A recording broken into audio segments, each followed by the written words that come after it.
Are we good over there, Sarah? Okay, let me know when you're ready. We'll wait for technical.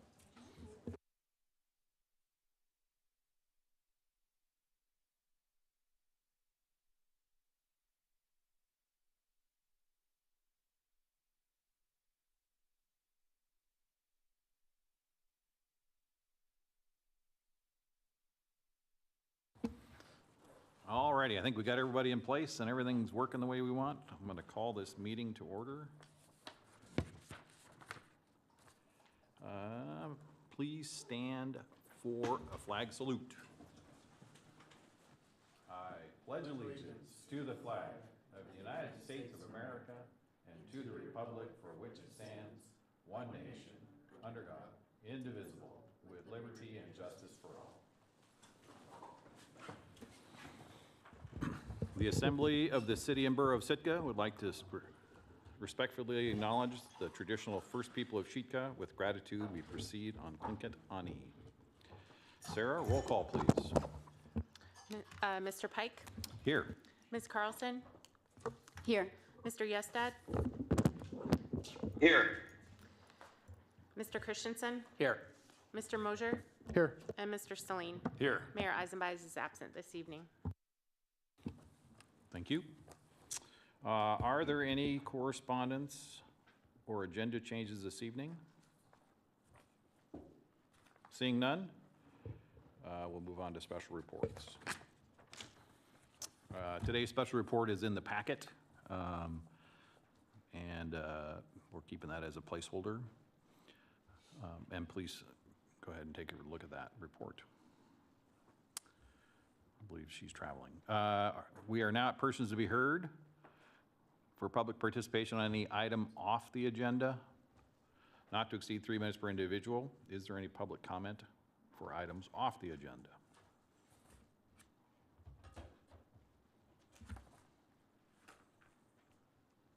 All right, moving on. We are now at the consent agenda, consisting of items A, B, and C. Would anyone like to pull an item? If not, may I have a motion, please? I move to approve the consent agenda consisting of item A, the minutes of the February 25th, 27th, and July 22nd assembly meetings. Approve the following liquor license applications: a new distillery, manufacturer, and retail licenses for Sitka Spirits LLC at 328 Lincoln Street, a new distillery, manufacturer, and retail licenses for Harbor Mountain Brewery at 1209 Sunwood Creek Road, Suite A, and C, approve renewal applications for a standard marijuana cultivation facility license and retail store for Northern Lights Indoor Gardens LLC at 1321 Sunwood Creek Road. Second. It's been moved and seconded to adopt the consent agenda consisting of items A, B, and C. Is there any public comment?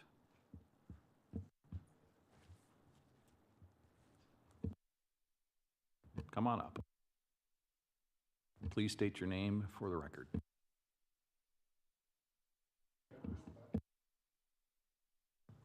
Is that on? Okay, great. Hi, everyone. My name is Lenise Henderson. I am a Sitka resident. Thank you for letting me speak today. I moved here about 5 years ago from the Upper Lynn Canal and served in the Upper Lynn Canal for many years as chamber president, downtown revitalization person, those types of things. I own a company called the Professional Development Company, and I'm here to speak on behalf of Campfire Pizza and Luke and Cambria as entrepreneurs. This is only for items on the consent agenda? Oh, is this not on the consent agenda? No. Oh, I'm sorry. I apologize. I thought that it was part of the, is there an opportunity to speak, or is that, okay, thank you. Sorry, I don't mean to. It'll be on item D. No problem. We'll see you again. All right, seeing no other comments, Sarah, roll call, please. All right, on the motion to approve the consent agenda consisting of items A, B, and C, Mr. Christensen? Yes. Mr. Yestad? Yes. Mr. Mosier? Yes. Mr. Celine? Yes. Ms. Carlson? Yes. And Mr. Pike? Yes. The motion passes 6-0 on the consent agenda.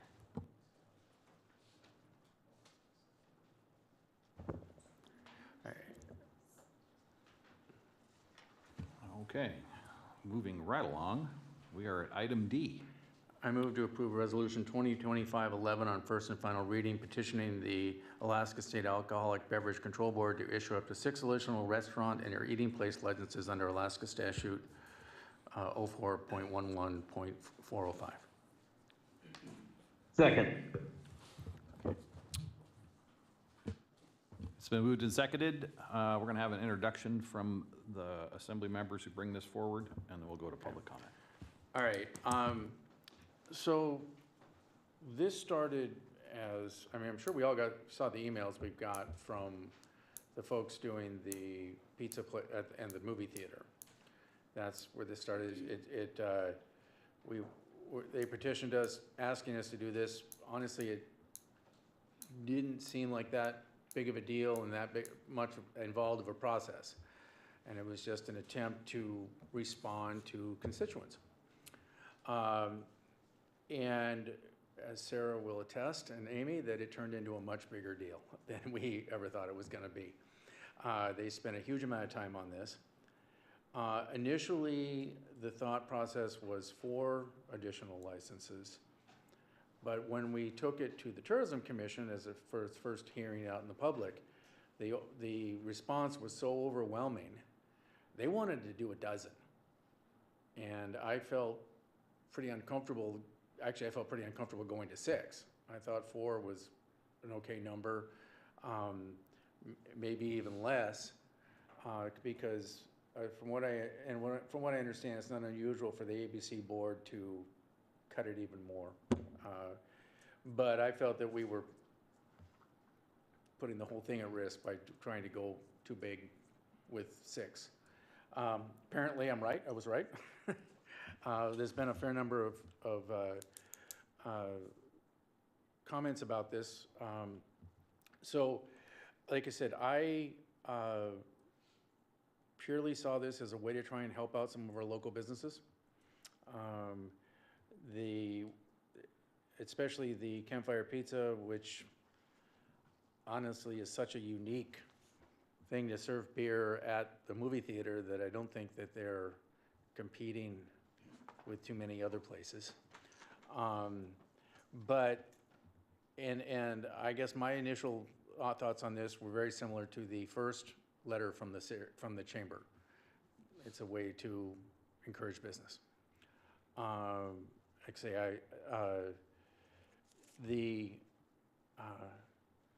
I know as we get going, I probably will put something forth to at the very least reduce the number we asked for, probably to 3. I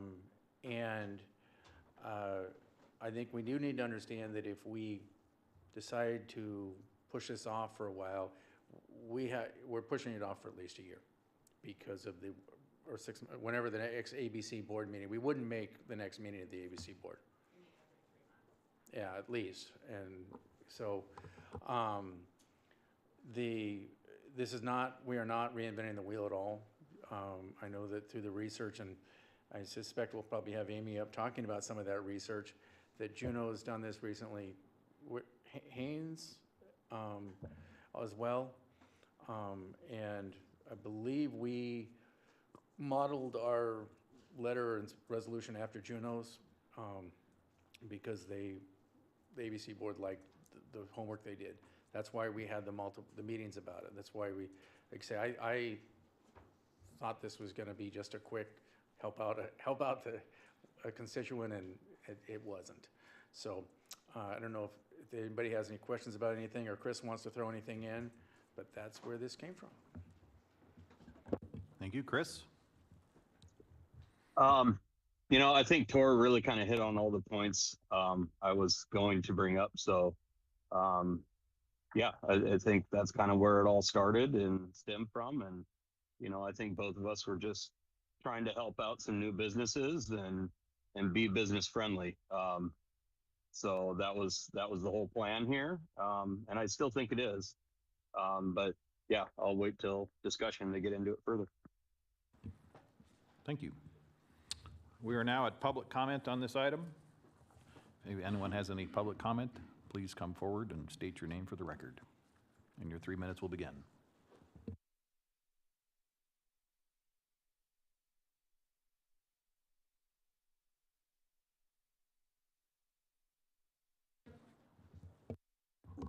Lenise Henderson. Would you like me to start at the beginning or, okay. My name's Lenise Henderson. I am a Sitka resident. I moved here about 5 years ago from the Upper Lynn Canal, where I did a lot of economic development work, owned a company called the Professional Development Company, did business development throughout Alaska for over 30 years. Recently retired. I know Cambry and Luke for quite some time, and their story intrigues me because I've seen a lot of our communities throughout the state of Alaska suffer from economic ups and downs a lot. And revitalization of main streets is really important to me.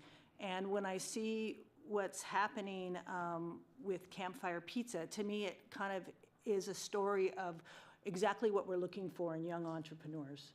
They started small, they started over at the brewery, they figured out the community being new here. As they got to know us, they invested bigger, they now bought a building on Main Street, They've taken out all the business loans and the risk associated with that. Those of us that have been around, we all know the stress of that. And I've watched them put a lot of money into the movie theater and make it beautiful. And I think we really want to support those kind of entrepreneurs in our communities.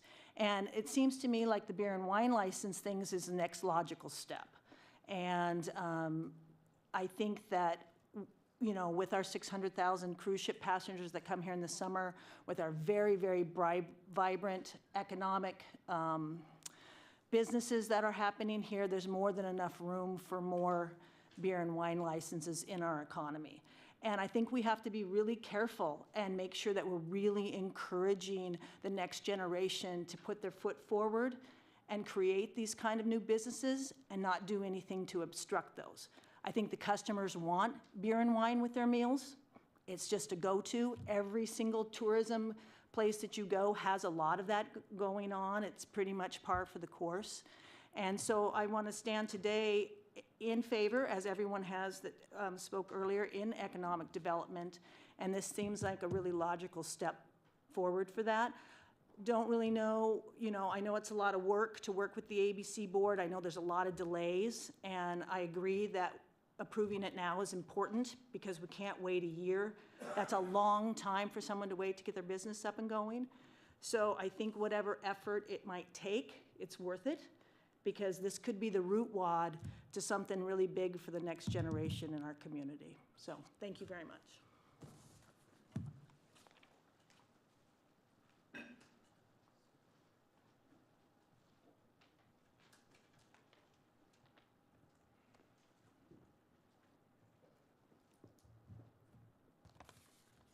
Hello, my name is Jasmine Wolf, and today I've been asked by Stan Filler, president of Sitka Char and owner of Ernie's Bar, to read his letter to the Assembly so it may be part of the official record. Dear Assembly members, Sitka Char is a trade organization that represents existing members in the hospitality industry in Sitka. We are concerned about your method and desire to request additional REPL licenses in Sitka using the number of cruise visitors and non-residents in determining how many licenses should be issued. In doing so, you are devaluing what current businesses have paid handsomely for and risking sustainability for our community. You are setting a dangerous precedent. What happens when we have 1 million visitors? Will you seek more licenses? We are already over-licensed for our population. Additionally, you are being asked to approve 2 distillery licenses. While we are in the hospitality industry and welcome our visitors, we also strive to be here year-round for our community. We donate as individual businesses to local nonprofits and schools as we collectively as an industry group. We provide year-round employment. What prevents non-locally owned and operated businesses from getting a license? Do you want non-resident business owners getting liquor licenses? Do you want to allow food trucks to sell beer and wine? How many food carts, food courts, or like will you allow? How will the new marijuana shops and licenses do you want to allow/request once their limits are met? Where are the places to locate more public restrooms going to be when we grow besides the middle of the streets? How do we better handle the increased foot traffic? And what is the answer for getting more internet and bandwidth on high traffic days? There are many issues to addressing, starting with 6 new REPL licenses. It is not the best. Was 6 new RAPL licenses is not the best starting place when the industry hasn't been asked to participate until the end of discussion. Not to mention, we, the industry, are very busy right now trying to manage what we have in the busy season. Why is this not a topic of discussion for October when we can reasonably participate? What is the rush? Before requesting a variance from the state, we feel appropriate planning needs to take place. Sitka is at a crossroads, and we feel it is time to plan for the next 10 to 20 years. We have the ability to slow down long enough to plan what Sitka will look like and not be a haphazard in our design. We all have visited places that are welcoming, beautiful, and well thought out versus thrown together and tacky. Let's maintain our Paris of the Pacific appearance and have the hard conversations and plan, not react to what change is taking place. In the planning, let's be sure to have the right stakeholders at the right meetings for input. The Tourism Commission is not the place we would have expected to be serious discussion this issue. Thank you, and respect for everyone's time. Yeah.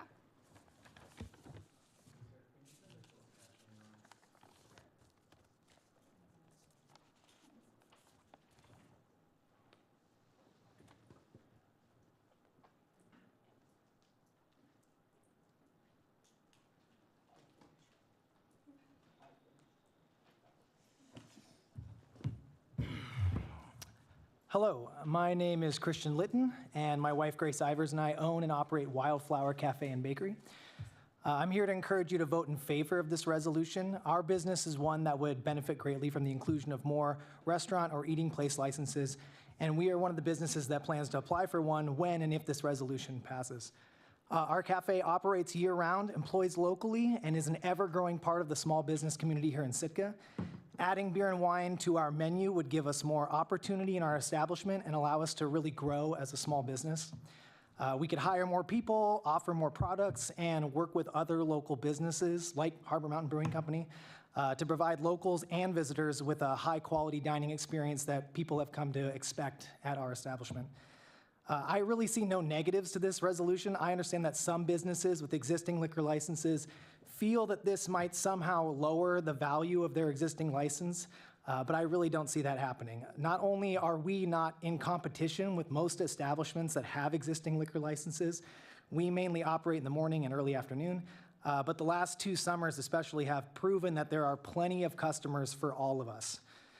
We would use this license to offer a completely different menu than what you would find anywhere else in town and would build a beer and wine menu that complements the amazing products we're already selling. And again, we're open year-round, so this new addition of products to our menu would help us keep staying open through the winter to better supply locals with a place that truly feels like a part of the community. Thank you.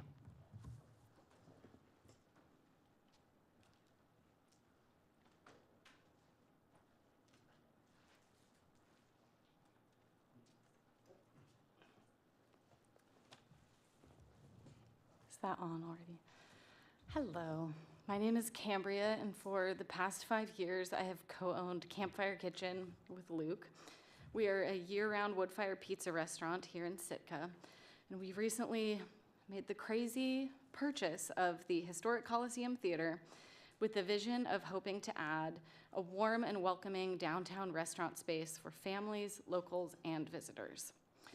Running a restaurant is very challenging across the board, but running a restaurant year-round on an island in Alaska is extra challenging.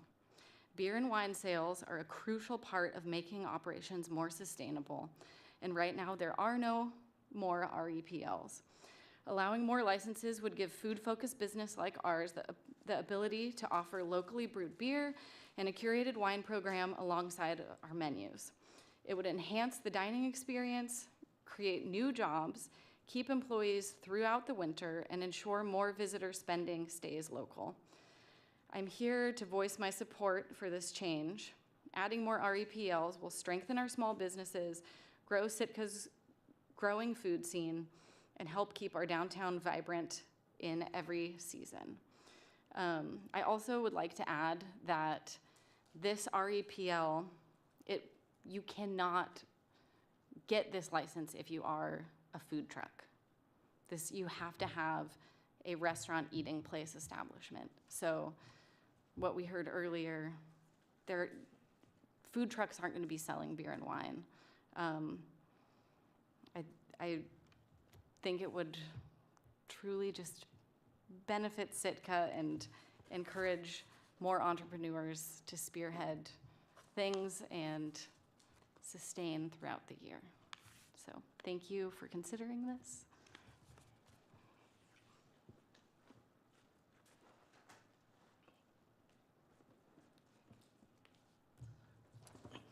Hello, Mary Magnuson. I think y'all know I own the Mean Queen. I'm finding even more upsetting now that I'm hearing Tor speak about how this came about. I find it a little bit disingenuous that you didn't check into this a little further. I'm unhappy that there's no economic impact statement. Now we're trying to push this through and get people to vote, so you have to have an economic impact statement. This is clearly going to make an impact. Certainly, I am all about people starting up businesses, and you do it by buying an existing license. That's how it works. This business of trying to count visitors as citizens and when they're here 5 hours a day is ridiculous. Having this come up this time of year is ridiculous. All of us in this business have our heads down. We're trying to make it through the season. You have 2 businesses in town that can't be open 7 days a week because they don't have enough help. And now you want to start 6 new restaurants, reading the stuff that you've written here, and open the doors wide open. Where are you going to find the employees to staff these places? And where are they going to live? There's no place to live. And certainly, nobody asked anybody currently in the business how this might affect what goes on. Well, I can think of 2 high-end small businesses that contribute a lot to this town who bought in recently. So big part of their buy-in was that liquor license. And now you're going to just suddenly start giving them away? They're to be traded and purchased, but there are reasons for the limitation that went in place when the state put all this in place. And to just throw that to the wind because, oh, it'd be great to help out a constituent. I hope Campfire does great. I think their pizza's delicious. Totally different than mine. We're not competitors, but we bought a license. People buy licenses. And if this was really about the tourists, you'd be talking about seasonal licenses. So a little bit more disingenuous is the background stuff where you talk about every 1,500 people. Those are seasonal licenses, and they don't count against the cap. We're already at the cap. We're at the cap for beverage dispensary, and we're at the cap for restaurant eating places. And it can be done. Kenny's Walk and Teriyaki has been there forever. They don't sell beer and wine. Food trucks, that's the next step. Pretty soon we'll be petitioning AMCO to let that happen. We've already got this thing at the roundabout that's like a new and special thing. So where do we stop? Where does it? Thank you. Thank you.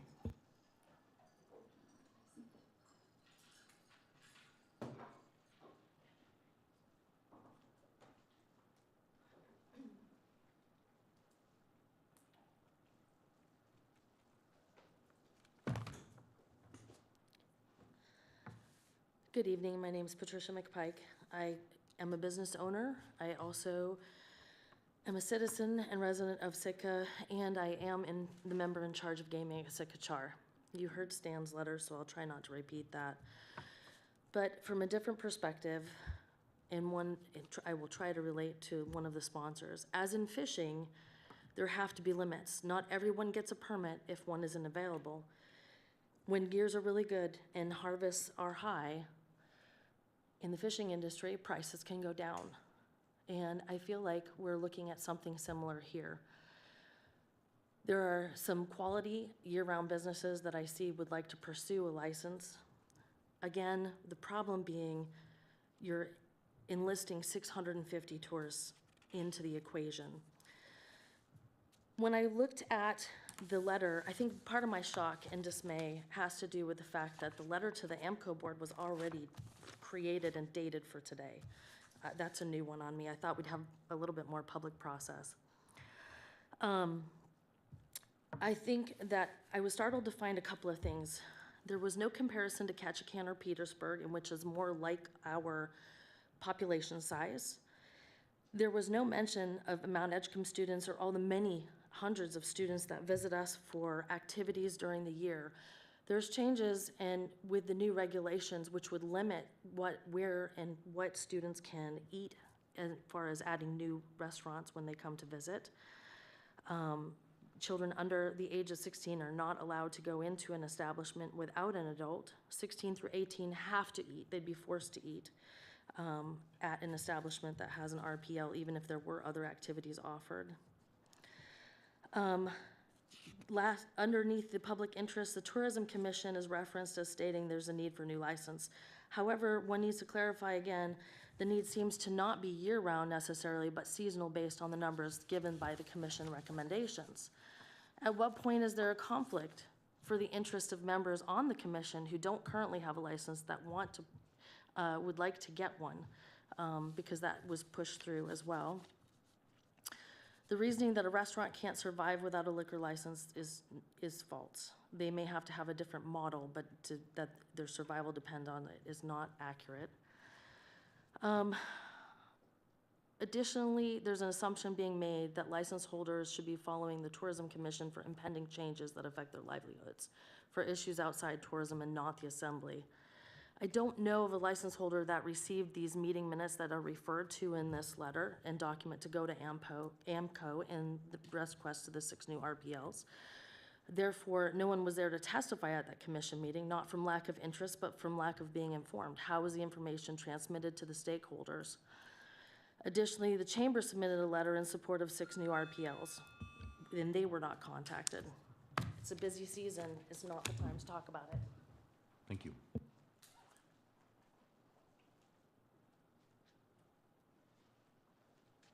Yeah, unfortunately, you get one bite of the apple. Okay.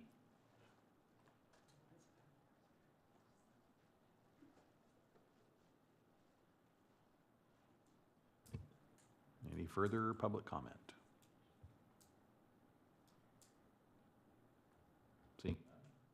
Seeing none, back to the assembly.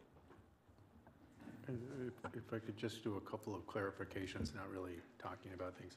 So I talked to Amy before we came in, and she said that July 22nd, you said?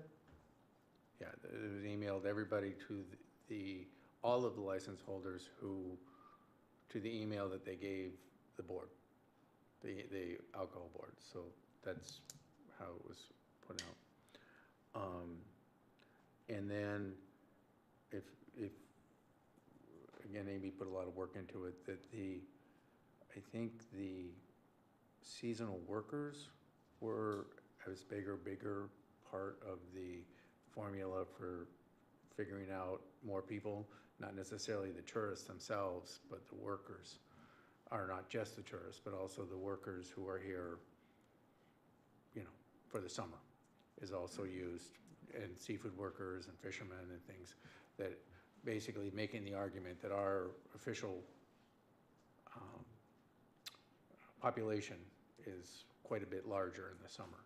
So, and again, that's just clarifying a little bit about Amy's methodology, and I'm sure she could expand on that if she needs to. Kevin. Thank you, Tor, for that clarification. I wrote down a question here. First of all, thank you for everyone, all the hard work you guys did on this. I know it's not easy. I know a lot of work was done by the staff and the sponsors, and I just say this out right now. To be clear, I don't think anyone did anything intentionally to disturb or anything like that. I think it was good intentions. However, I have a couple questions. But it just occurred to me before I go, I don't think it's a conflict, but I do want to disclose that 2 of my adult daughters work at a place that has a beer and wine license. I don't think it's conflicting at all, but thank you. So this is a tough one. I understand both sides. all sides have very valid concerns and desires, but just had a question.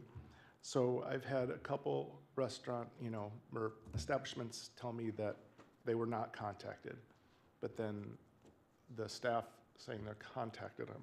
There's a clarification or a difference there. I was wondering if we could get that, help with that. The clerk's office emailed out the notice to, we got a list from AMCO of all of the license holders in Sitka.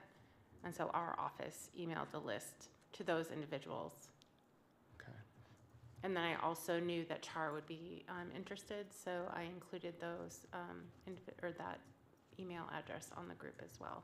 Okay, thank you. I also wanted to, thank you, by the way, point out for the public, is the Sitka Chamber at first endorsed this, but then at 3:57 p.m., I'm going to read this email from the Sitka Chamber.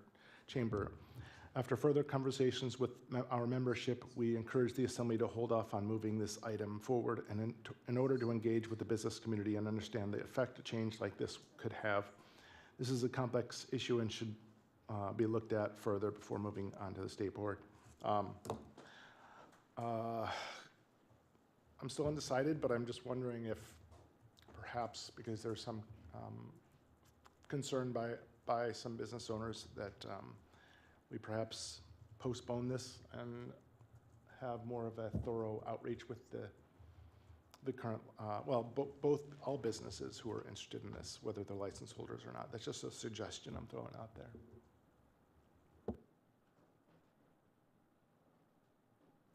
Mr. Sweeney.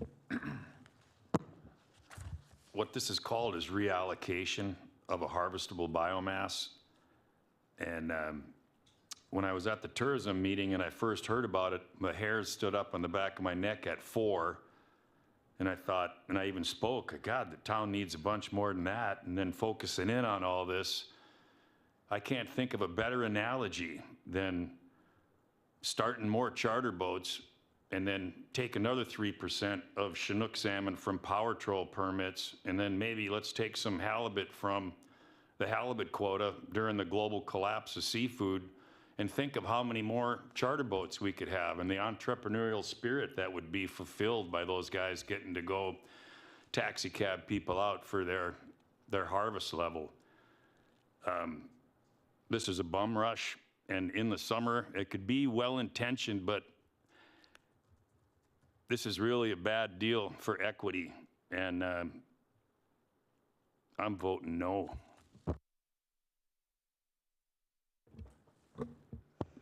JJ? Thank you, Tim. Deputy Mayor. Questions. I don't know if this is clerk's office or if this would be Amy in planning. I sent some emails and tried to ask AMCO of things directly. I think just the timeline of receiving the packet on Friday to needing answers 2 businesses later, I wasn't able to hear from them. So if there's information that either of you guys have on the topics of, can you explain to me what a seasonal license is and how that differentiates, and if it's only RPLs that have seasonal or this or that, and how are we able to be allocated 6, have 8, and yeah, anything more on that? Amy, if you'd be willing to answer some questions. Thank you. Amy Ainsley, Planning and Community Development Director. So there are quite a few different seasonal or tourism-related licenses, but most of those speak to, like lodge uses, hotels, airports, and that sort of thing. However, there is a specific restaurant and eating place license that is a seasonal tourism license. So it's a special kind of REPL to some extent. Those are limited to only allow the licensee to operate for 6 months out of the year, so they cannot operate with that license outside of kind of what's determined as the visitor season. And there's a different ratio that's applied for the population limit, and it's a function of what your total visitor count is divided by the number of visitor days, which the state says is 182. And so you can only have one license per 1,500 visitors per day. So I've done the math on that. I think that we qualify for probably 3, and we currently have 2 issued, so there's only 1 more available. Oh, and sorry, I just wanted, and just Thank you. to add the second question there, and that is how we technically have 8 REPLs, even though we're limited to 6 by our population. It's because 2 of them are the seasonal ones that are actually counted under a different population quota. Thank you, because I was going through AMCO's database and I was able to find 7 listed of REPLs, but I couldn't distinguish any of their notations for seasonal. So I think that was very valuable. Thank you. And in your research to put together this resolution, maybe this is Tor, maybe this is, I'm not sure who, can you ask for additional seasonals beyond that ratio? I was not able to find any information about the process for petitioning for more seasonal licenses. That's not to say it doesn't exist, but at least in the research I did not find an avenue in the state statute for that. The petition, the avenue for petition was pretty particular to your standard RPLs. Okay, thank you. And with the 6 other communities referenced in the memo that have successfully petitioned, were there additional communities that were unsuccessful? These were the last, let's see, there's 6 that were approved in the last 2 years. Those were all approved. Haynes had to try twice. They were denied the first time and went back and reapplied. And so all 6 were successful. However, 2 of the communities, that's Homer and Haynes, had their requests reduced. So Homer asked for 10 and got 5. Haynes asked for 6 and got 2. But the other 4 communities got the full number that they requested. And thank you. That's quite valuable to add some background color here. Is there, I'm reading the resolution, so I'm not sure who. Again, we mention the Planning Commission in the resolution. Was the Planning Commission, was this brought forward to the Planning Commission? It was not. So some of the key points that are highlighted in the resolution that speak to how many police officers we have, whether or not we have local land use regulations and authority, as well as the population count that includes residents, non-resident workers, and visitors. All of those terms are dictated by the state. We are required to include all of those items in the petition. So that's actually in state statute that all of those items have to be there. So the reference to the Planning Commission is to meet the state statute requirement that we have local land use regulation. Okay, thank you. That's very valuable, and I appreciate your thoroughness in there, because it's apparent how much effort you've put towards this, so appreciate that greatly. Thank you. So Amy, I guess Valdez's 10 was 3 years ago, when Valdez had 10 new permits, REPLs. And so then on the seasonal one, that's every 24 hours, or like with our people leaving by 4 or 5 in the afternoon, you still have a seasonal permit, so then you can compete with everybody else that's open for overnight and locals eating dinner. The state, for the seasonal licenses, the state doesn't differentiate between day visitors or overnight visitors. It's just your total visitor number divided by 182 days, which is 6 months out of the year, round and about. Thank you. Okay. Mr. Christian. Thank you. So, again, when we started this, I said, hey, Sarah, would you mind writing up the resolution we're supposed to do? And so I It didn't have a whole lot to do with the actual running of it because it's so technical. I mean, we couldn't have done it. Chris and I couldn't have done it because I'm trying to a little bit take the sense of, I was going to put forth an amendment to change it to 3. If we're not going to do it at all, I don't want to waste anybody's time. I don't have super strong feelings about this. I was just, like I say, trying to help out. I thought, you know, it was going to be fairly straightforward for the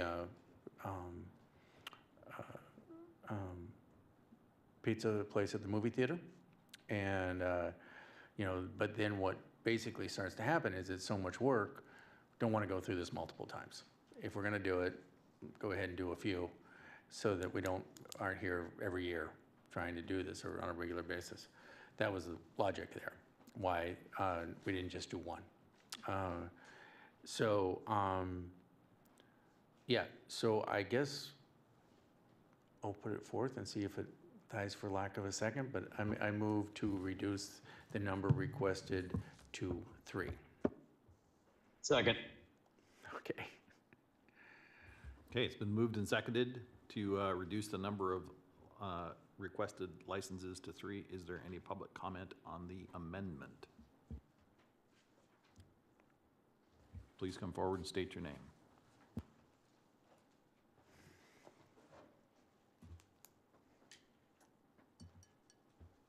Hello. Hi, Drew Wilson. Please turn your microphone on at the bottom there. Should remember that. Hi there, I'm Drew Wilson. I'm sorry I came in late and I apologize for catching up. And I just came in for your argument that it was a no, and I'm just curious, it's not a constrained resource. Can I stop you for a second? Yeah. The amendment is whether we're. For 3. Correct, Right. not the whole thing, unfortunately, at the moment. Right, I feel like we're starved for eating places people want a drink, anyway.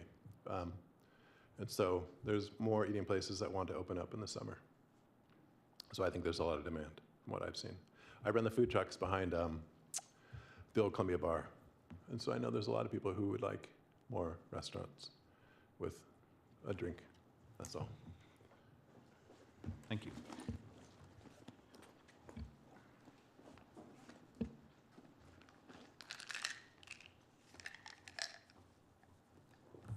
Lenise Henderson again. I can feel everybody sort of being nervous about this. I think 3 is better than 0. I think it's really important that we continue to support our entrepreneurs. We continue to support economic development. And so I would urge anyone who's thinking about saying 0 to really consider the amendment of 3, because I feel very strongly that it's important for our community to embrace business development. Thank you.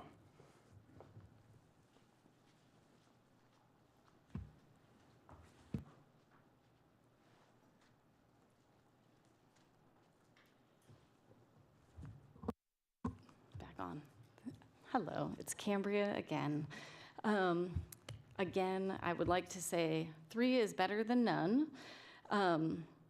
Also, I owned 2 public convenience licenses, which is the equivalent of this new REPL amendment in Haines, Alaska. And what you had to do to get that was get 51% of the population within 1 mile of the location to sign a petition saying they support it.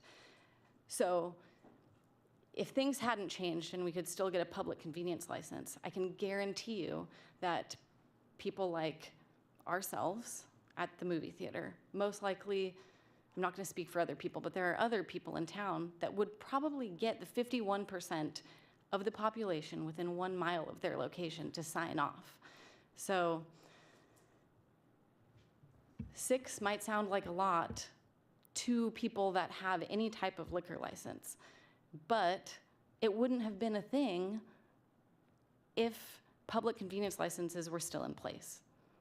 So 3 is better than none, but 6 does not sound obscene to me, because It used to be relatively easy to just go get a public convenience license, which is just beer and wine. And in order to get these REPLs, you have to have an eating establishment. You have to have restrooms for your customers. You have to have a place to store the liquor, the beer and wine, not liquor, the beer and wine. You have to have seats for people. It can't just be a food cart. It can't just be a pop-up tent. You have to be invested in the community. You have to be supporting the growth of Sitka's economy. So I do not think that 6 is too much. 3 is better than none. Thank you again for considering this.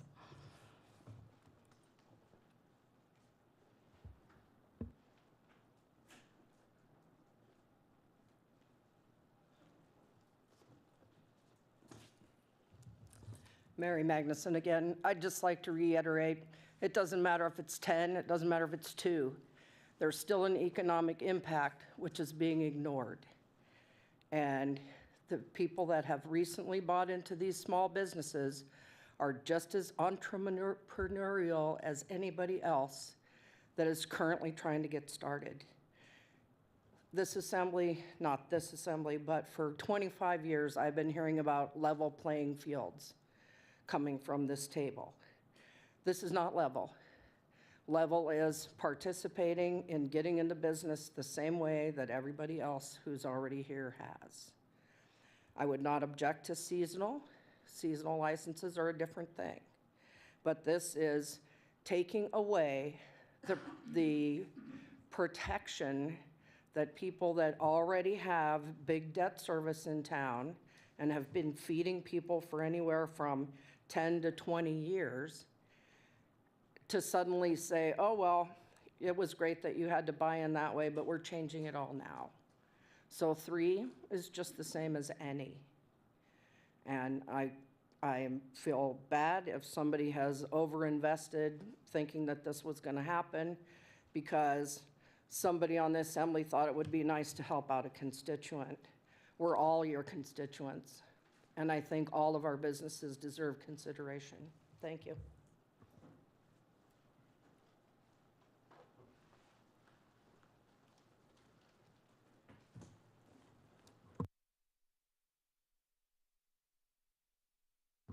Hello, is that on? Hi, my name's Luke Bruckert. I'm the other half of Campfire Kitchen. I've been in this community for 5 years now. I moved here from restaurant land in New York and in Oregon. And just to give a small comparison to different states, when you have the premises with everything to offer, anyone can apply for a full liquor license. Excuse me, please. For on the amendment, if possible. Yes, okay. Okay, so on the amendment for 3 licenses, I just want to speak to the spirit of competition that can exist between businesses that raises the bar within a community. And for businesses like ours, we don't only want to serve tourists. We are here year-round. We want to raise the bar for everyone in the community year-round. And we have invested our time and our lives in this specific industry and want to apply what we've learned to our business that benefits everyone else. That's all I have to say. Thank you.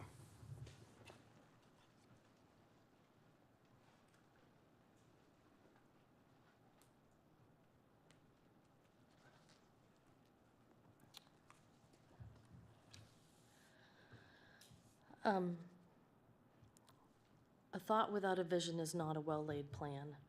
And I don't dispute If you could that there... identify yourself again, please. Oh, sorry. My name's Patricia McPike. I think that there is a future at point where there will be more licenses. My concern is that there's a rush to do it right now when we're all inundated with this newfound opportunity with tourism without thinking about it. So you may pass the 3 tonight, maybe you won't. It's only a matter of time before food trucks ask for permits. Juneau already has found an exception with AMCO to do that. So at what point and what do we want Sitka to look like? I think that's the bigger picture. It's not just about these wonderful people that have great businesses that want to get into the game. It's about the bigger picture. It's about potentially people from Anchorage or Juneau wanting to come in and just be here for seasonal, that have the means to compete against trying to get these REPLs. What if the next person that you know who's been here a long time wants one and can't get one? How do you decide who those three are? I feel like it's a race for these folks. It's a challenge, and I, would rather you look at this point if you feel as so inclined to have to do something to look at seasonal licenses before you go and look at it without a bigger picture for the long term, for the winter months. Winter's a long time for people to try to get through. Thanks.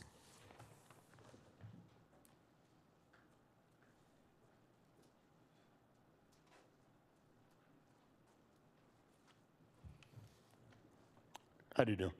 My name is Peter Menendez. I'm the manager of Ernie's Old Time Saloon downtown. Just wanted to address I'm coming in a little bit late, so I'm hearing that you guys are talking about amending to do 3 licenses as opposed to 6. The problem that I see with this is that we are already above cap in licenses in this town. We're not operating in a facility that we have even 15 or 20 years ago. There's multiple new places that are operating as bars that have managed to figure out ways to acquire licenses, such as the Halibut and Crab Shack out the road there, which was, acquired through the Nugget, and other restaurants in town too that have managed to figure out how to operate in a way where it's more like a bar and less like a restaurant, which is fine. And I understand that because they're working with the money they had and the investment they had to get the licenses that were available at that time. This is different. What you guys are asking us to do is to flood a small town with additional licenses. So the amendment is just 6 to 3, so. Correct. Regardless if it was 3, or even as Mary Magnuson said, 1, I believe we're already above the cap for what we're allowed to have in this town. I saw that in some of the write-ups, it was mentioned that the increase in tourism has been a large part of the reasoning in using this. The increase in tourism is there. I don't know anybody that is doing as good this year as they were last year. And I don't know anybody that was doing as good last year as they were the year before. We are all struggling to get through in a very tight industry right now. And I don't have anything against the folks that are trying to make their businesses better. But I do want to point out the fact that if you make a decision as an assembly, as a city, you have to consider the fact that this will affect private licensed businesses that have already made investments. The same way if you look up the way that Uber shut down the taxi medallions in New York City. I don't like to make comparisons to large cities because, once again, we are not New York.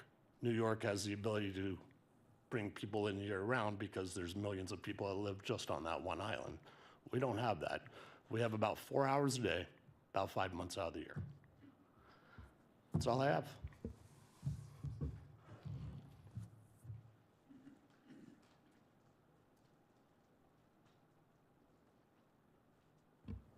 Back to the assembly. Thank you, Mr. Deputy Mayor.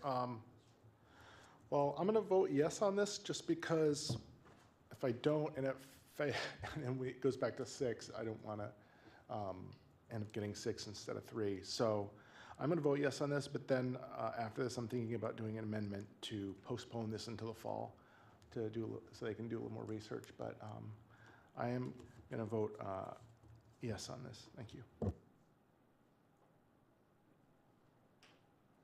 Ms. Carlson. Thank you. More questions probably for Amy, the research expert on this one, or the clerk's office or whoever. The definition of seasonal was really helpful. I think I need some more information on the definition of premises. If you're familiar with that means, because I know with the rewrite of Title IV at state statute that was done in 2023 but went effective January 1st, 2024, we're looking at a really different landscape Ms. Carlson, for a lot of things. We're kind of slipping onto the main motion, I think. It would be very helpful for me to know what premises means in order to know if 3 or 6 would be of interest to me. Got it. So thank you, but thank you. So and if I may, is your question perhaps kind of driving at the question about food trucks and food carts by chance? Yes, and just open air consumption. So beer gardens or exterior, yeah. Gotcha. So if a restaurant, so let me back up a step. The REPLs are available to what the state considers a bona fide restaurant. So some of the standards around that mean that you have to serve food that is appropriate for a meal, not just snacks. And as a part of their ongoing reporting requirements to the state, they have to demonstrate that, I believe, at least or more than 50% of their gross receipts come from the sale of food and not from the alcohol if they're given the license. So they have to maintain themselves as an eating place, a restaurant. So, if you had a snack stand kind of thing, that would not qualify as a restaurant. So that's kind of the first hurdle to clear. In terms of premises, there can be different types of premises. You can have like a beer garden if under this license if it's attached to or an eating place. So it is possible that you could get like a beer garden, but a standalone beer garden that is not associated with a restaurant, that wouldn't be that you would not be eligible under the permit. We did ask some questions regarding food trucks and food carts. The state has not really, I think, really squarely landed on how they want to treat those. The two examples that our AMCO local government rep gave us, in both cases required the trucks to actually physically remove the wheels and the axles while they were in place so that they could not be mobile. And so it doesn't sound like they've done many of those, and when they have, the restrictions have been pretty severe to ensure that it's not a mobile business that the license is associated with. So it's not really, at this point, really, I don't think it's widely open to a lot of food trucks or food carts, and it seems like those have been exceptions rather than standards. Thank you. That's very helpful. I appreciate that. And discussion, if anyone else has a question for me, I'd be happy to. Okay, thank you. Discussion on the amendment, knowing that there's potentially one additional seasonal that's unclaimed out there, we're kind of looking at 4 here with 3 plus 1. That's still more than what I would like to see. 3 looks, percentage-wise, it's not a 100% increase, closer to a 50%, and that's within my, uneducated, uneconomical mindset here. There's a lot of ramifications to this, as has been shown in testimony, to flood a market with a resource, an asset. You are looking at devaluing that. Supply and demand is a thing that we can all perceive of on a very small and large scale. 3 is much better than 6 because I don't quite follow this is a hard process. We don't want to have to be doing this every year. I think the first time is hard. Writing the resolution once is a lot of labor.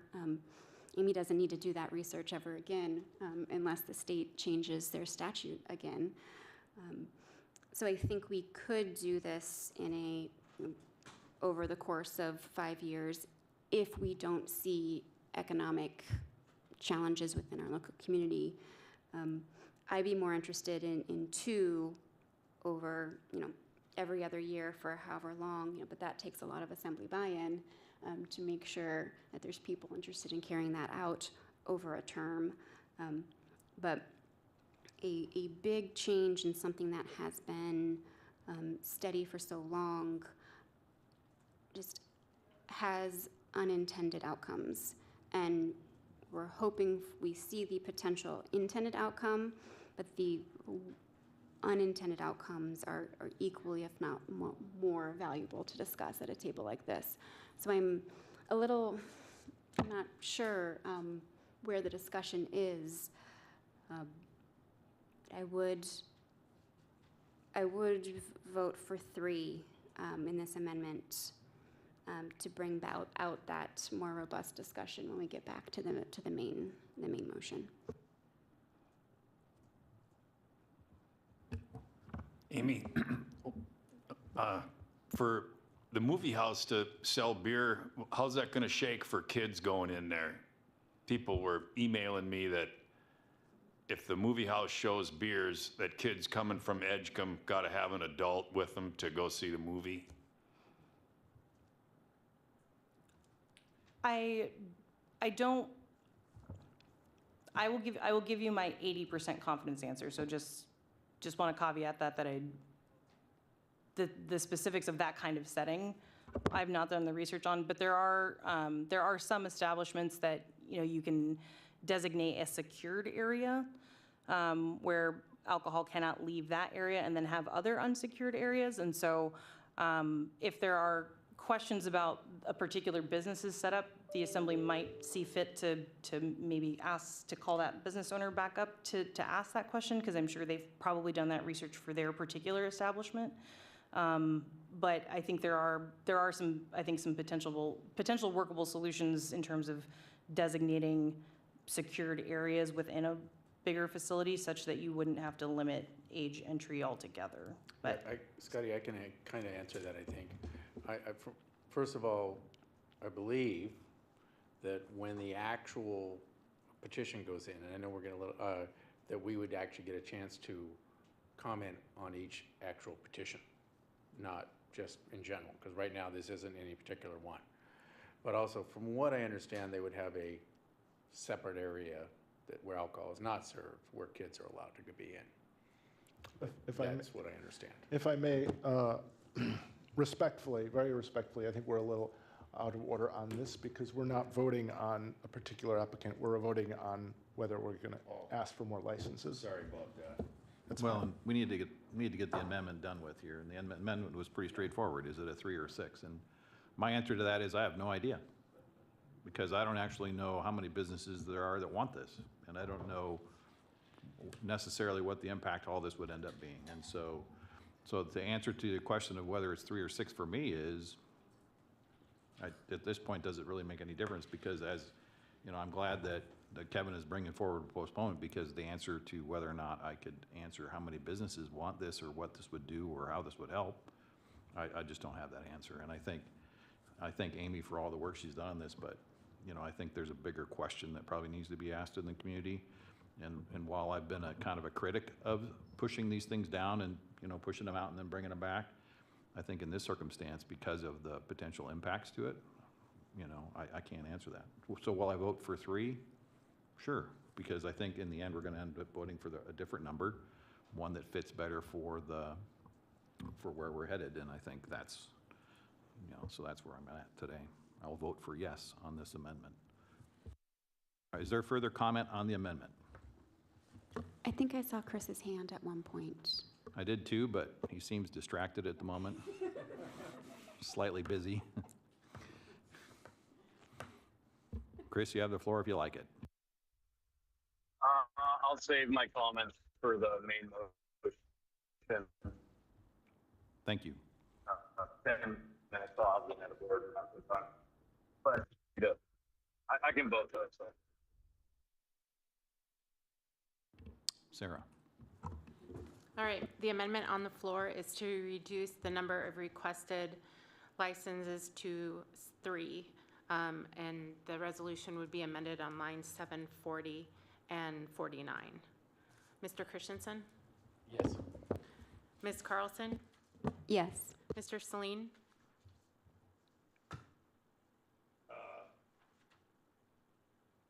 Can you turn your mic on?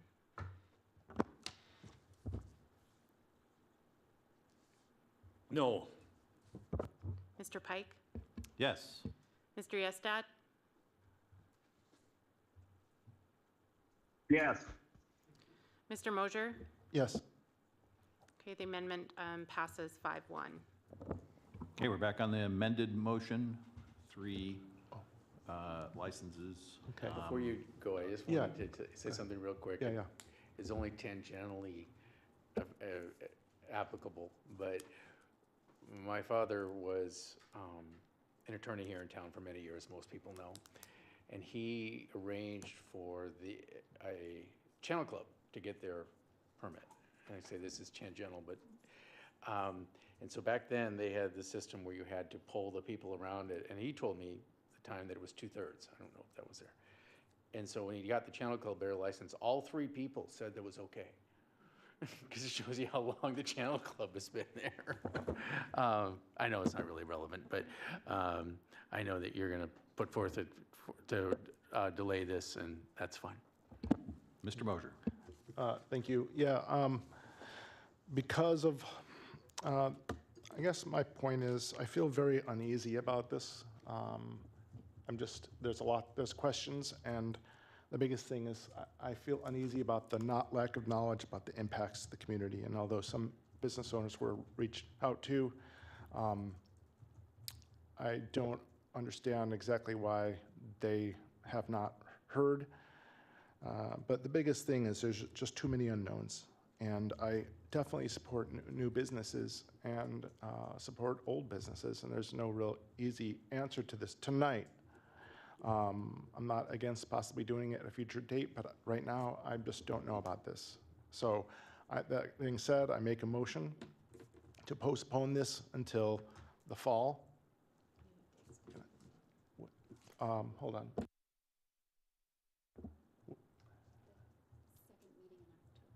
Yeah, okay. I make a motion to postpone this to the second meeting in October, while the staff does more public outreach to current businesses and other stakeholders within the community.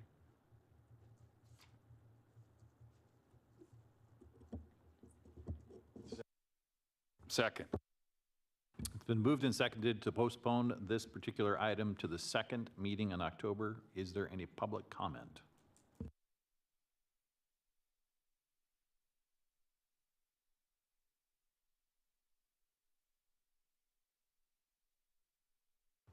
Lenise Henderson again.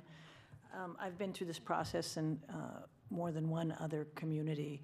And although postponement to figure things out, I think is really, it often comes up.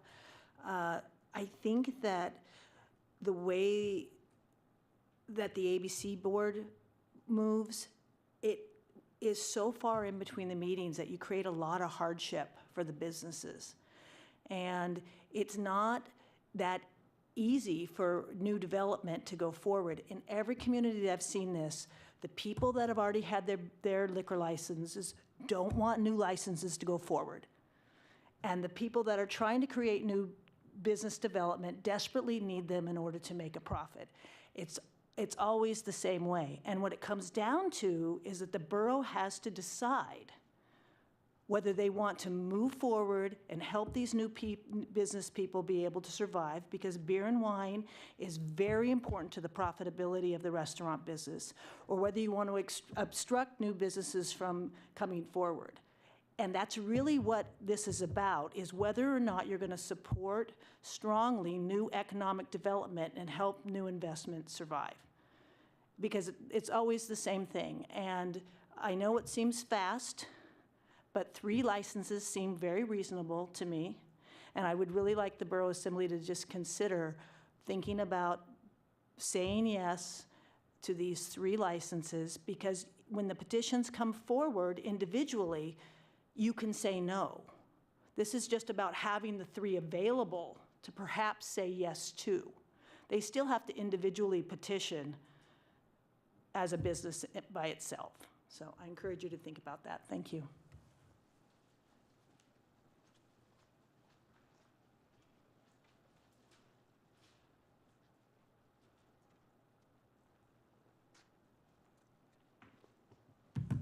It's Cambria again. Hi, guys. Delaying this process till Alaska Day in October would postpone it going to the AMCO board meeting until December. So by postponing it till December, then people could potentially apply for these the licenses that you guys choose to allow. And then it's potentially another 6 to 12 months before AMCO even approves your license after being thoroughly examined. So it does create hardships for new businesses who are trying to be open year-round. Campfire Kitchen is in the queue for the seasonal license, but we don't want to just serve seasonally. We want to serve the community year-round, as we have for the past 5 years. And we want to create a bustling downtown year-round, not just 6 months a year. And so by postponing this, it isn't going to just postpone till October. It will potentially be another 18 months before any license is actually approved by AMCO. So I would love if you could consider considering this tonight. Thank you.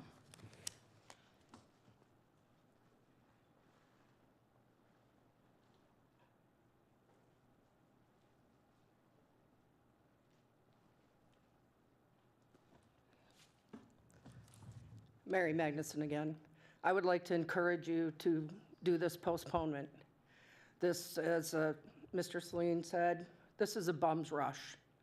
This happened in the middle of the season when we're all busy. Maybe we got emails. All of us that are deep in the business are busy. We cannot be watching the tourism committee. They rushed this. I spoke to one of their members. I said, so you said in your minutes 4 or 5 people approached you about licenses. What kind? She said, well, the Elks would like to have another license so that they could just have fundraisers without members, or without worrying about people being members. And they would like to get one for a glass blowing shop. And they would like to get one for hikes on the mountain so that they could serve people on these tours. That's not what these licenses are about. So it's not just the proposers that didn't have any idea what they were proposing. Neither does the Tourism Commission, because this is right out of their mouths, that that's what they think this is going to be. They need to reconsider it. You guys need to reconsider it. Do we need more licenses? Maybe we do. But if we open this can of worms right now with 3, in the 25 years I've been here, there has never been a liquor license denied that came to this table. They've all been on the consent agenda. We have a tent at the roundabout. It's not connected to the hotel. None of you guys knew what you were saying yes to. And all of a sudden here we have this. So careful consideration needs to be given to how this, beyond just how it affects me, my license, the current licensees, it affects the whole community. And does every place need to serve beer and wine? Couldn't there be places that sober people like to go? We didn't hear anything from, what does SCAPS think about this? What does the local recovery agencies, what do they think? Should every place you go in serve liquor? Sure. As far as I'm concerned, I don't care. But this is a playing field and it needs to be level. And there's ways to get licenses and we all had to do it. Thank you.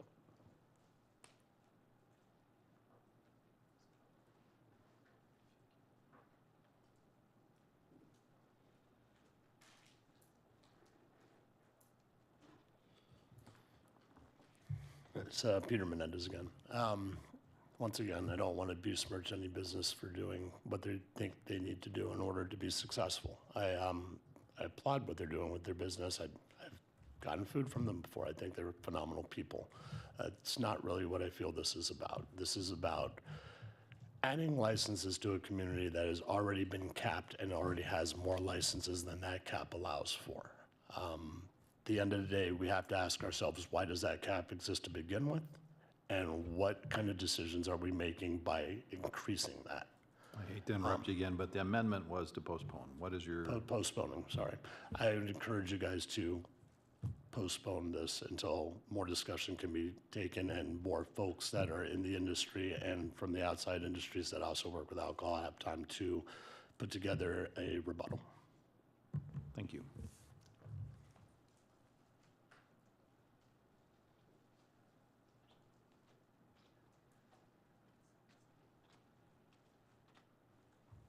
Hello, Drew Wilson again. I want to point out also, I don't have a stake in this, but it does seem, I'm here for the craft distillery license, trying to go through AMCO on that. And the process is long, so I'm really sensitive to people's idea that it'll be another season that they won't be able to serve. And I think the margin on just food is really tight. That's why I think they're asking for the restaurant eating place liquor license, which is it's not a liquor license, it's a restaurant eating place license, which is wine and beer. So I don't think, and then the other part is that you're just allowing 3 to come and apply for so it seems like there's plenty of safeguards. And given the time constraint of AMCO and licensing, it seems like people will be hard pressed to make it for another 18 months. So I urge you to vote to just go ahead with 3. Thank you. Thank you.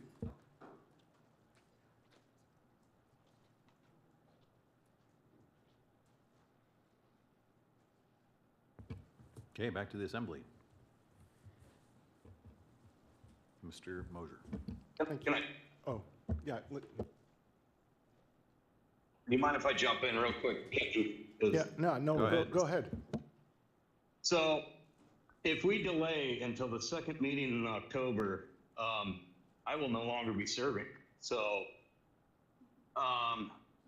he doesn't have a co-sponsor anymore. So I don't know. I don't know what the process is there. I don't know if someone's willing to pick it up where I leave off. If no one's willing to, then it's kind of a no for me on delaying. So I just wanted to point that out. Thank you. Thank you, Mr. Pike. Sarah, though, if we postpone it until October and the original sponsor's not there, does it still come up?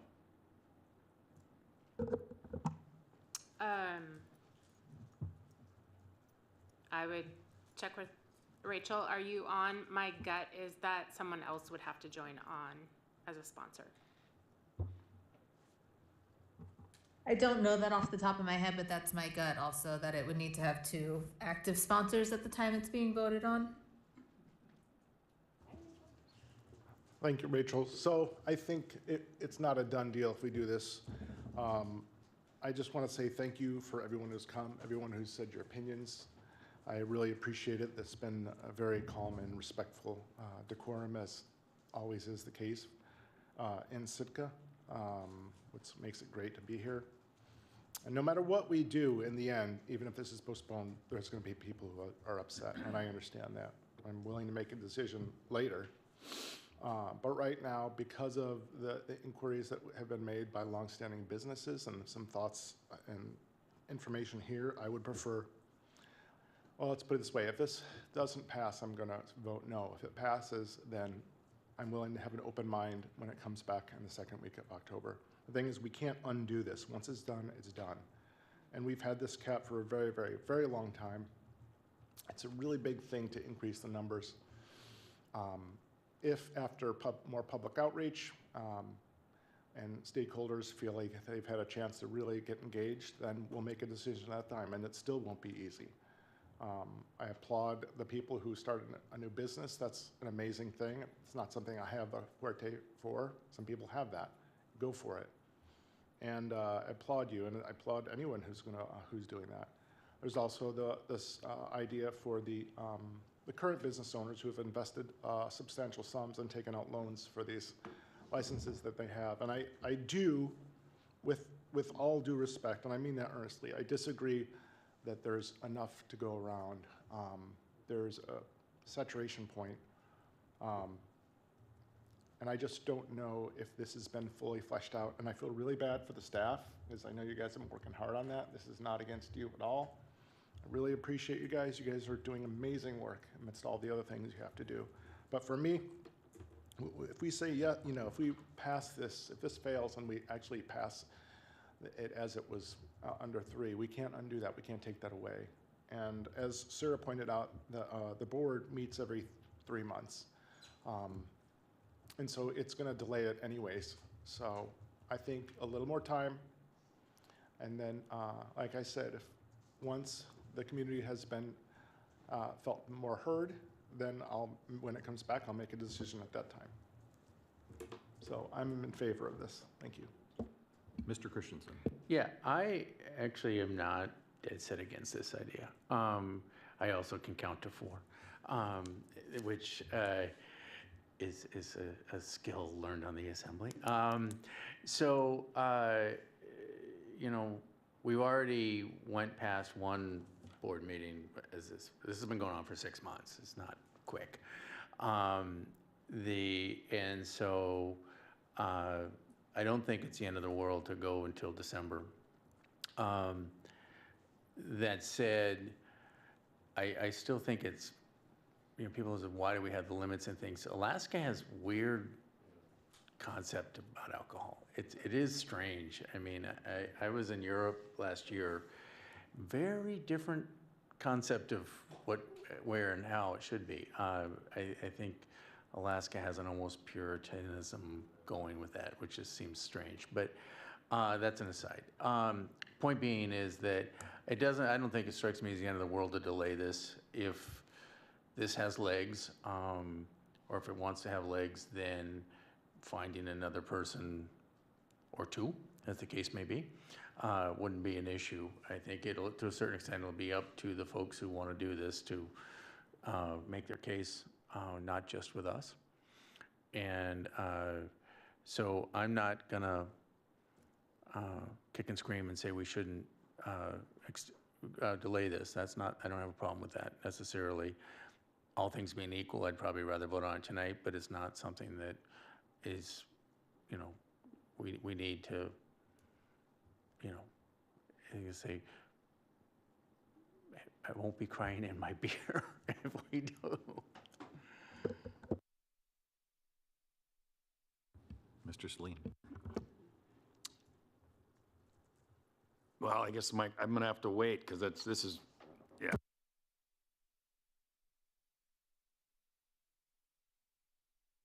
Well, I do have a question for Kevin and Tor, perhaps, and even Amy. What does this staff will reach out to community look like? What is that? Who are we tasking with this? What is the process? What can they expect to look forward to? Who's the point of contact? I mean, I think just saying, go fix this is a little bit, it's not very helpful, I guess, for the staff. I think we should provide a little guidance as to what this looks like so that the community has a sense of what we're talking about. And I'll, you know, is this an idea whose time has come? Clearly. So the question of going forward and postponing it is just to postpone it so that we can find out. Make sure we make the right decision here so that we aren't stepping into it, because just in what we've heard here and seen online, clearly there's some differences of opinion. So I think we need to figure out what that looks like. So I'm in favor of postponing it, understanding what that means to businesses that are waiting for this. But that's only because I think, you know, the question in front of us is what is it we're looking at? But I would like an answer on that before we move forward. Sure, I can answer that question since you're asking me specifically. It's a very valid question. The motion doesn't go into too much detail. For my mind, I've had several people say they were not reached out to, people in the business. And I don't know if they didn't see their emails or what have you, but this is a big, kind of monumental change. And before I make a decision, I want to make sure that all the businesses who have licenses have had a chance to weigh in. That's the biggest and number one thing. So I'd like to see the staff reach out to them and maybe have a town hall, I don't know, but maybe kick this back to the Planning Commission.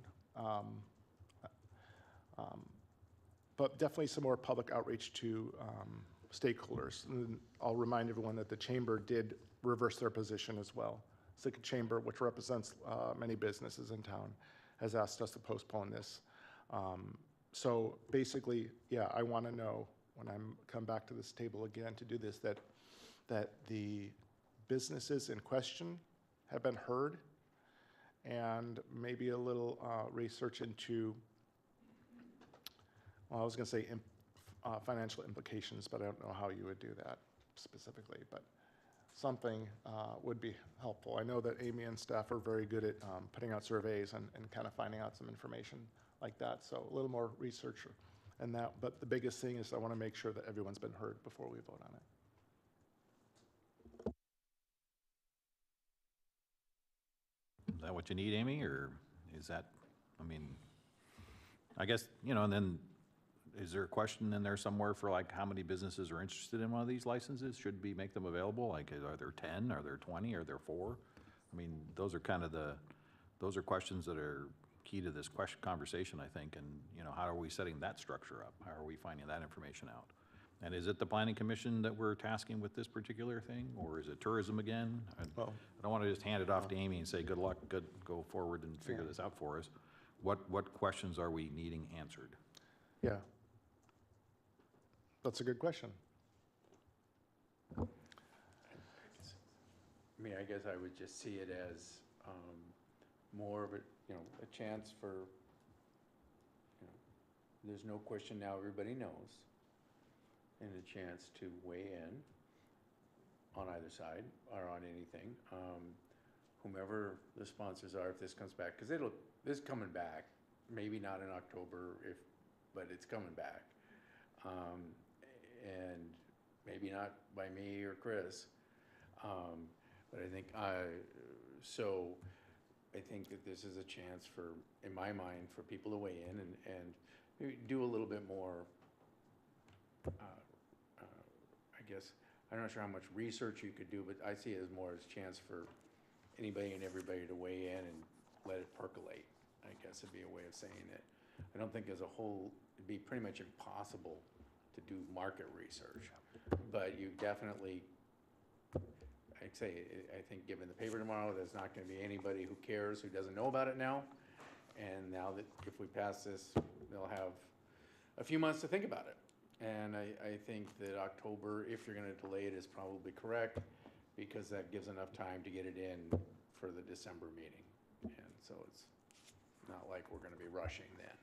So. Well, an idea would be to ask the I was going to say Planning Commission, but the Tourism Commission, the original body tasked with it, they're going to have a lot more information and understand the Assembly's concern, ask them to take it on, give another go at it, do another round of research to the stakeholders. Would that help you? Amy? I mean, you can go ahead. You can bump if you want. Well, ultimately, it's the Assembly's discretion to decide what level of outreach you want to have, what questions you want to have answered, and what body is appropriate for it. So we will take the direction that you determine. What I'm primarily hearing is that we want to have another public comment opportunity. Yes. That's primarily what I'm hearing. And so we can do that by either just, you know, kind of issuing more notices for folks to submit written comment. Again, we can take this back to the Tourism Commission to have another discussion there. We could transition that to the Planning Commission if the Assembly sees fit for that. So it's really your discretion, and we'll move forward with this with however the Assembly wants us to move forward with it. Yeah, I like that. I like the idea of sending out the information again, but it needs to go back either to the Tourism Commission or the Planning Commission, and that would give another avenue for people to speak. Is there any preference on this body on to which commission? Let's hear from Chris. Okay. Mr. Yestad.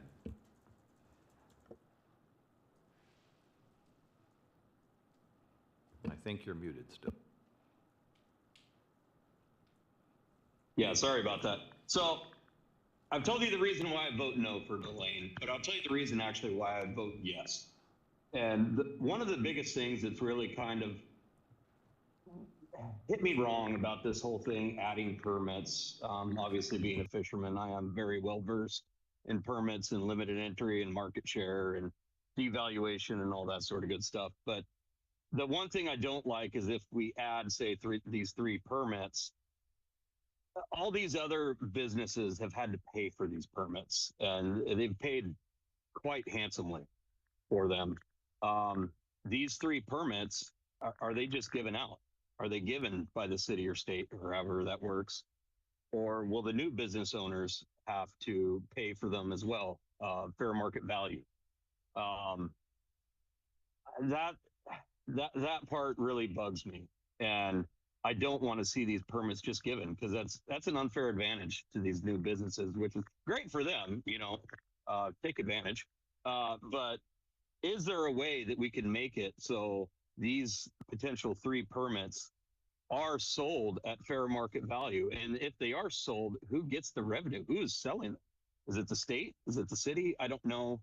That is one thing I would be for delaying this, is trying to figure that out, trying to make it more fair for these existing businesses that have had to pay very large sums. So that is definitely a way I would be for delaying this. I do hope someone will co-sponsor it with Tor in the future, because I think this is a discussion that does need to happen. I know we've talked about market share and there's only so much of it. Well, I'll tell you one thing, as a Sitka resident, I don't go into restaurants in the summer because they're too crowded. Our population in the summer is quite large, not just tourists, but just seasonal workers. So you're losing market share right now because people like me just refuse to go in, mainly because you can't get a seat a lot of the time. So I think it is a topic worth discussing, and I hope it does get brought up in the future. And that is one thing I would really like to see discussed and try to figure it out if there is a fair way of doing that.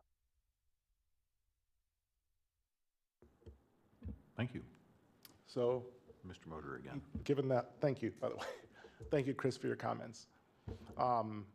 As I'm thinking about it, we're talking about, I wonder if there's value of actually heading this to the Planning Commission instead of the Tourism Commission. Tourism Commission is focused on all year long, but a lot of the primary focus is on seasonal. And the Planning Commission has been together as it's a more established commission, and it's more of a year-round thing. I wonder if the Assembly would be okay with us passing this off to the Planning Commission. I'm seeing some yeses, some nods, so that's good. Maybe pass off the Planning Commission. They've got a little more experience, time under their belt, and public outreach is the biggest. Reach out to the stakeholders, and then also, and have some meetings at the Planning Commission to get public comment as well, and maybe get some answers to the questions that Chris brought up. Does that help? Okay. Ms. Carlson. If we're able to talk on what happens in between now and the delay, if that's on par with this topic. Okay. Paper notices, not email. I think that might help local businesses track this more. And Planning Commission, sure, because they're referenced in the resolution, I think is a good, like if they're being listed as a whereas a support, as well as a community survey. And if not, seeking what our police department has to say about it, our chief. There's increased alcohol. We talk about providing law enforcement here as something that is conditional by that Alaska statute. If we're going to cite them as supporting our 7 sworn peace officers, I think having an understanding of their perspective is valuable. And if we need a second tour, I'm happy to pursue this with you. And if that means public meetings, sure, we can help you do that.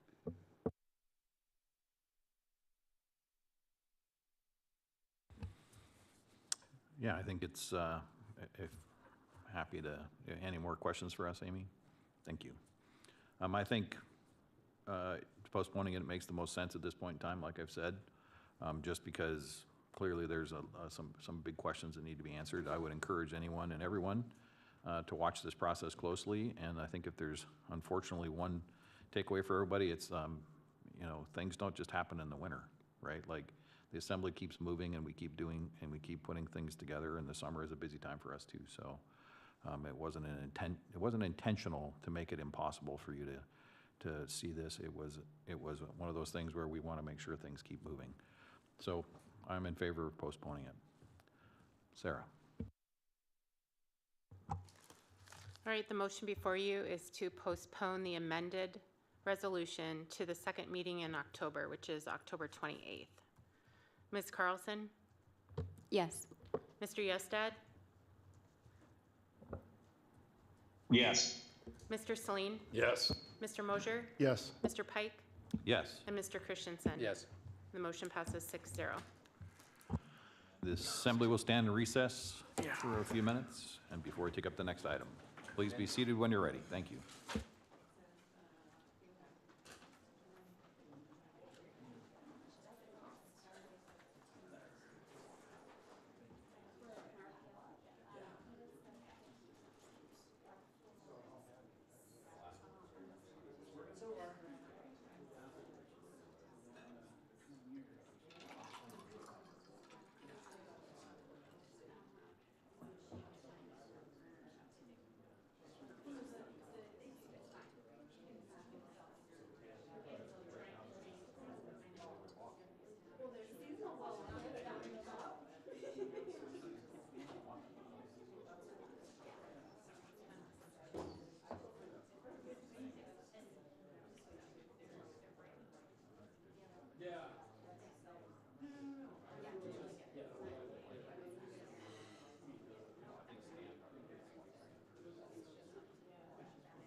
Okay, the assembly is seated. Okay, sorry, flipping my pages here.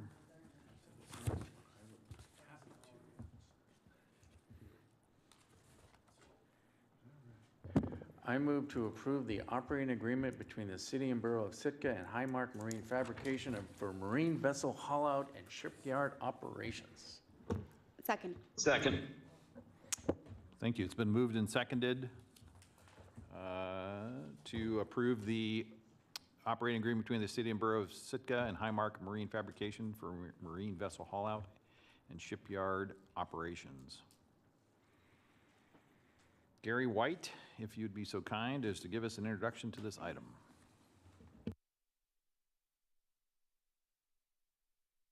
Before public comment.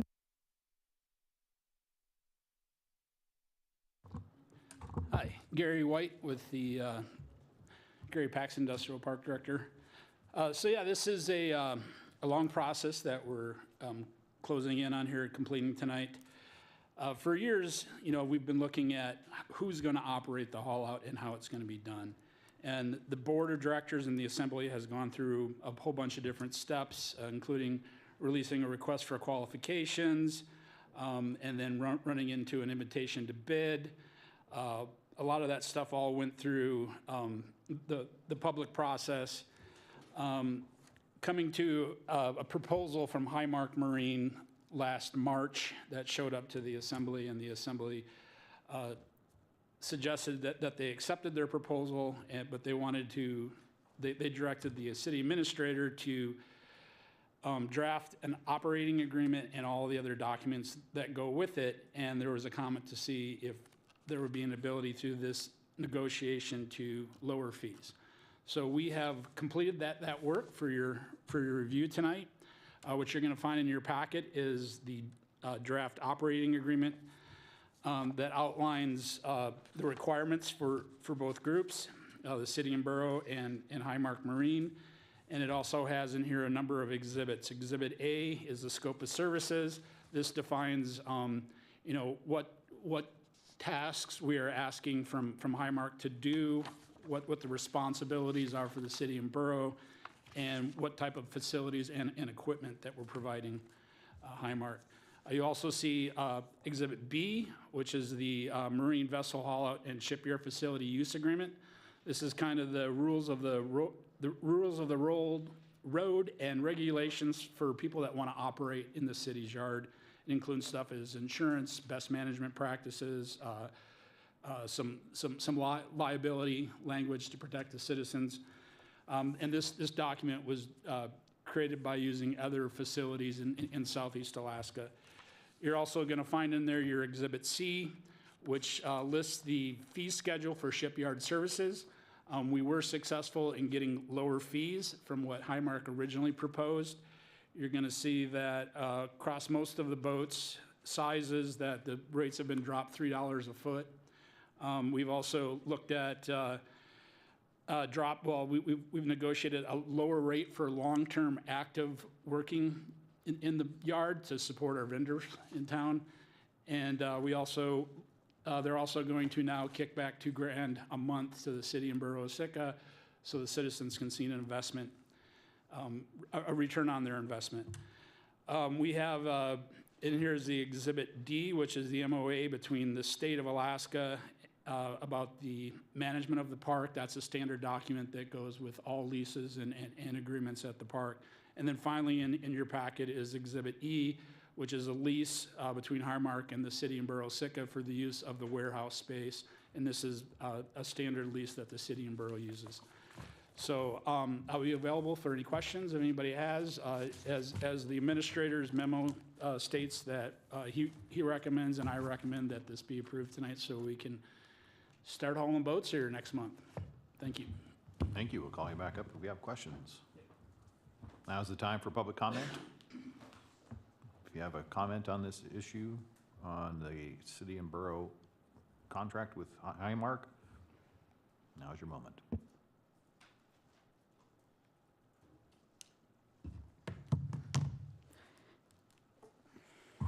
Thank you for the opportunity to comment. Linda Benkin with Alaska Longline Fishermen's Association.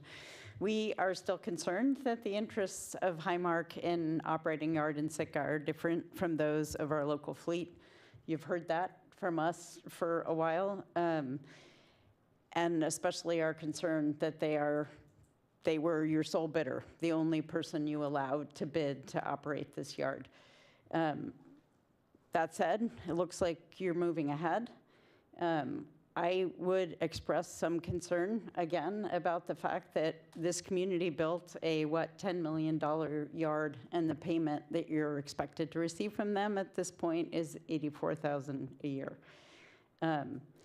I stumbled a little bit over Mr. Leach's statement in his letter to you on this about the extensive public engagement in this process, and just remind you that in March, I think it was pretty unanimous from the industry that this yard is supposed to serve, saying, don't move ahead with this. We have a lot of concern about whether this operator is going to meet the needs of our small boat fleet. We hold those still. And for that reason, I want to address a few specifics before you sign this operating agreement tonight. I guess first, with the heated washdown pad, we've said for quite some time we didn't see any reason for that. We had thought it should be dropped. It was an expense that seemed unnecessary to us. We have no problem with dropping it at this point.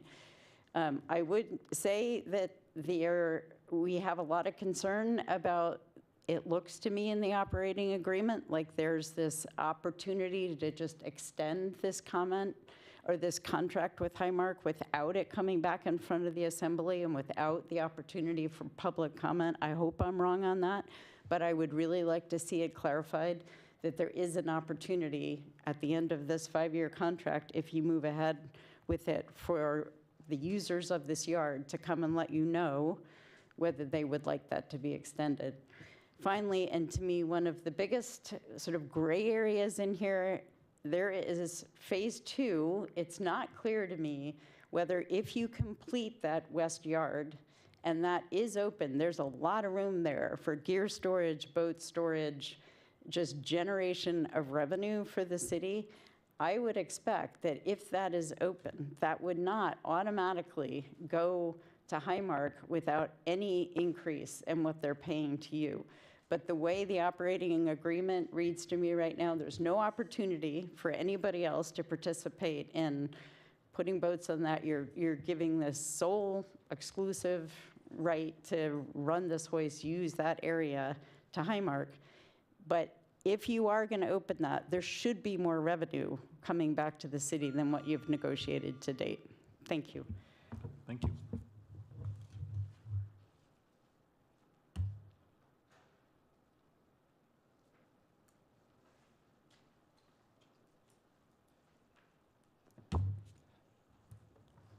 Hello, Mary Magnuson. Right now I'm wearing my troller hat. I have a troller in the fleet, selling that one, getting another. So this directly affects me as a stakeholder. I, too, am very concerned at what Linda brought up, just scanning this contract right this moment. These automatic 5-year renewals, that's insane. And it says, following completion of an annual review by owner, that's John Leach in this contract. What if John Leach isn't here anymore? This should be reviewed by the assembly at a minimum every 5 years. Or there should be an annual report given. This is how many boats we hauled. This is our reviews. There should be some sort of a feedback when we're handing over a $10 million facility for basically the price of lunch per day. So I would urge you to possibly amend this contract and take out this automatic 5-year, because that'll just slip under the radar, just like we thought this other thing was going to. And if it's the right time of year, that's what'll happen, whether or not we're satisfied with the job they're doing or not. No reason to think they're not going to do a good job. No reason to put ourselves in the ringer to be open for them causing us difficulty if we have to send them down the road. And there should be competitive bidding for it. again, down the road. Thank you. Thank you.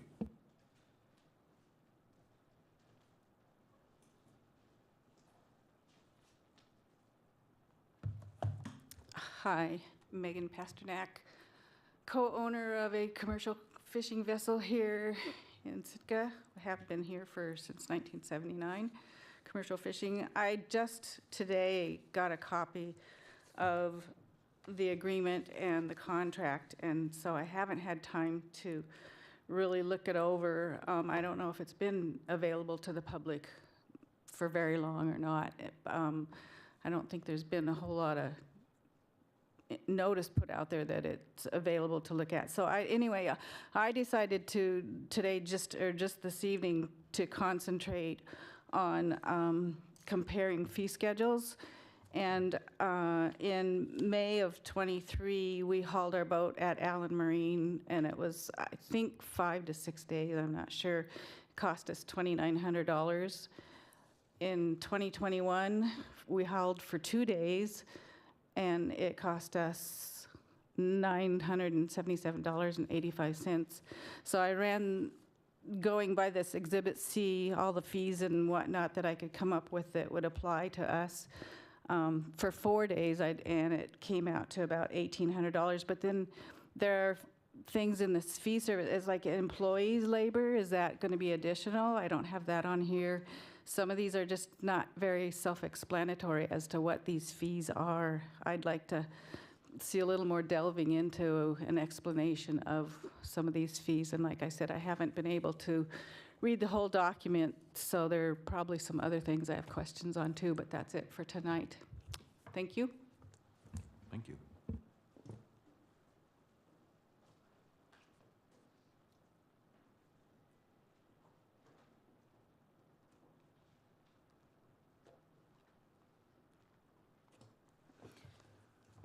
Hello, my name is Ben Mathias, prospective vendor for this proposed haul-out. I'm coming forward to you today, and I appreciate your time, with just concerns about the broadening of the scope of the existing contract.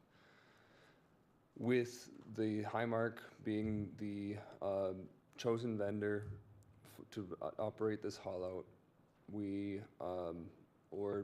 there is an existing contract that seems to be expanding with the availability of more yard to them to be able to make this revenue for them, where this could be taken as more fees to the city to help pay for the haul out, and then also to improve it and make it a better haul out for the future.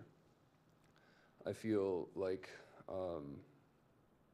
with the existing vendors in the city as well, having the ability to expand Highmarks, which they're able to do, expanding their services with little to no restriction, seems short-sighted, and I feel like there should be some considerations in that as well. Thank you for your time. Thank you.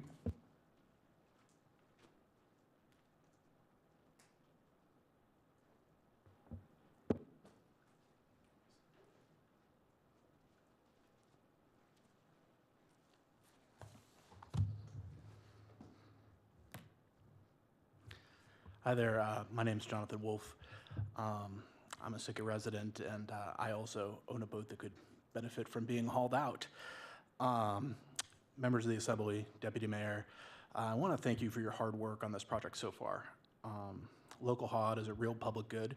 Fishermen and marine trades have waited years, and voters have overwhelmingly backed it. That said, good projects still need good deals. The latest total I could find for this has been about $12 million expended so far in Phase 1, and Phase 2 would add another roughly $15 million that hasn't yet been allocated, about $27 million in total. Under this proposed contract, the city gets $84,000 a year, while still paying for equipment certifications, environmental reporting, grading, snow removal, parts, and sharing the cost of large repairs. While not sharing in the potential revenues of a sizable public investment. Put some perspective on those numbers, that's a 0.7% rate of return on phase 1 and 0.3% rate of return if you include phase 2. In plain terms, that's payback period of about 140 years on phase 1 and about 345 years if you include the phase 2 money. And that's before subtracting the city paid costs that I mentioned earlier, which would push that payback towards never. The bottom line is Sitka can and should have a haul out and a fair deal. I urge the Assembly to reject the contract as proposed and renegotiate for a percentage of gross receipts as is done in Kodiak, clear performance targets, and a fair cost share, or, failing that, to operate it municipally like Wrangell until the taxpayers see a reasonable return on their investment. Thank you again for your work. Thank you. Any further public comment? I think we'll go with Kevin and then Tor. Okay. Thank you, Mr. Deputy Mayor. Thank you for everyone who spoke. Really appreciate it. I wanted to really speak first because I wanted to help just kind of big picture in here. This is something to celebrate. It's easy to come in here and look at every single fine detail and find things wrong when we haven't backed up and look at the big picture where we haven't had a haul out for many years. The public bought in by a public vote to put 8.1 or whatever $1 million from a sale of the hospital building to this. That shows complete buy-in. The community is bought in. The purpose of this is not to make money per se. The purpose is, as a city, I see this as a road. We are providing a solid, strong infrastructure so business people and businesses can thrive. Just like roads are conducive to businesses, people can get to and from. Same thing with this. We are providing a framework, a benefit, so that, as we heard many times, people who had boats were saying and direly requesting that we do something about it because we didn't have a place, and so they would have to go to Wrangell or wherever. And then in addition to spending their money buying supplies, they'd be buying it somewhere else to bring it all here. So this was a strong, solid effort to bring this home, and it's done. It is. And I think some people, kind of forget the fact that this wasn't an easy task. A lot of public process went into this, and it was a monumental effort. And I thank Gary, I thank the GPIP board, I thank the Assembly, I thank the staff, I thank any volunteers, anyone who's been part of this. This is a huge, huge deal, and we should be remembering that and celebrating that. So I'll go in, sorry. So as far as some of the comments and things regarding, so just trying to address some of the concerns people brought up. Like I said, this is to provide a service, not to make money. We have invested, yes, millions of dollars so that people can have this.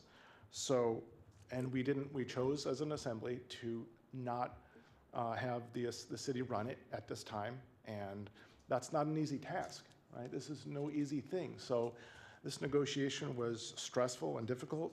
I'm not saying this negotiation with this vendor, but the whole process was exceedingly difficult. And,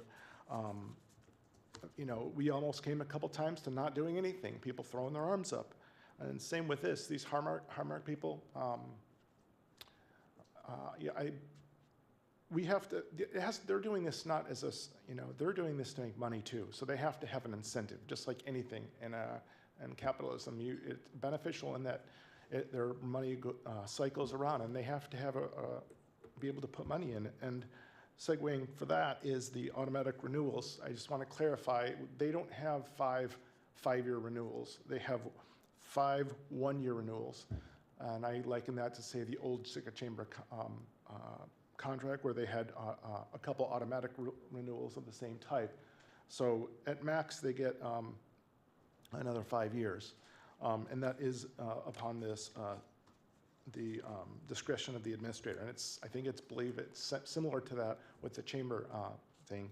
And the reason why I think this is important is because, we want this vendor to come in, invest in the community, become a part of this community, and they're going to have to spend money here. And so in any business, you have to know that you're going to get a return on that. And so if we just say, well, you're going to be 5 years, and then we're going to look over your stuff and nitpick and kick you out, they're not going to want to do it.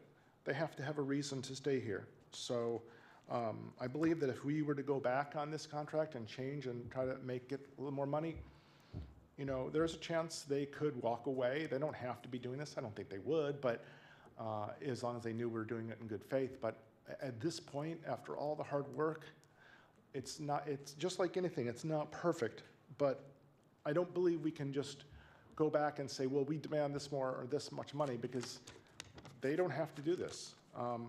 So I understand people's concerns, but the fact is we have a haul out now. The fact is we're going to be hauling boats soon. This is a huge thing. We didn't have a haul out for several years, and now this is accomplished. Again, I want to say thank you to everyone. And for me, I'm happy with this contract. I did have a concern that I met with the assistant administrator about yesterday, and it was about the first right of refusal for that the vendor has for phase 2, and I clarified with Josh, and he did confirm. I wanted to make sure that in that first right of refusal that still other local vendors will have a chance to lease land, because if somebody wants to lease a spot to open up a welding shop or sell materials or sell their services, they can do that. And they confirmed that they in fact will be able to do that. That's all my comments for now. Thank you. Yeah, I want to echo what Kevin said there a little bit. This has been a lot of work, and it's been a lot of people working really hard, trying to make it happen. Yes, we voted to use the sale from the hospital building, but we've seen a steady stream of money coming in from outside.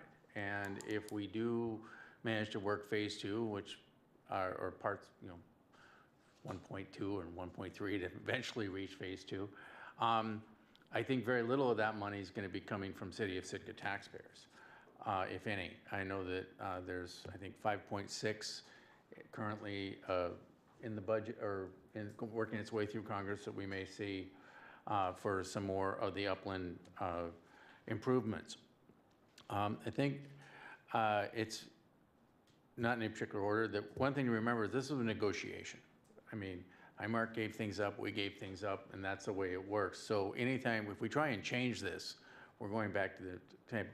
And I will tell you that when I opened this up and I kind of flipped through, first glance, I waited until I found the tariffs. And this is pretty good.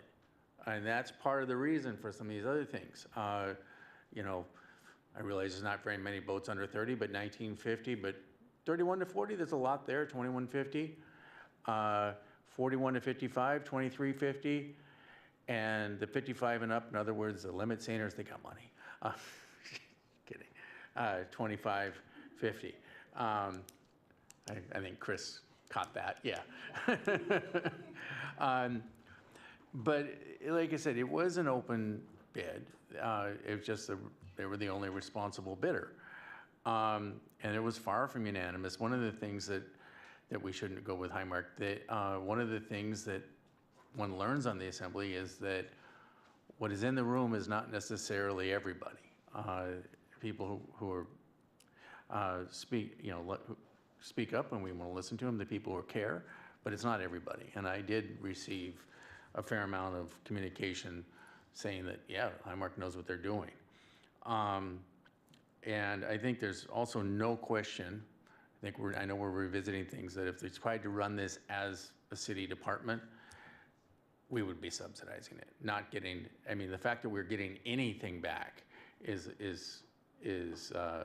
actually a bit of a miracle, because almost everybody I spoke to said that it's really hard to make money hauling out boats. Almost impossible. Where you make money is doing work. And like Kevin alluded to, we have different metrics for what is success. I mean, I know if I personally owned it, that would have a very different metric than what we want to see are boats hauling out and locals doing work on boats and people being able to work on their boats in Sitka. We also get something that no other private entity gets, and that's sales tax. All of that business out there, we're going to get between 5 and 6%, depending on the time of year. And I'm sure that will dwarf the $88K we get from from Highmark. You know, private business don't get that. So I think there's no such thing as a perfect. If this was perfect for us, nobody would do it. And I am thrilled at the prices. I'm thrilled that it's gonna take effect very soon, and we'll start pulling boats. I would really hope to see that yard mostly full. I know they've got a waiting list already, and let's get some boats out of the water. Get this done. Chris. Yeah, thank you. I only got a few minutes here before my skips here.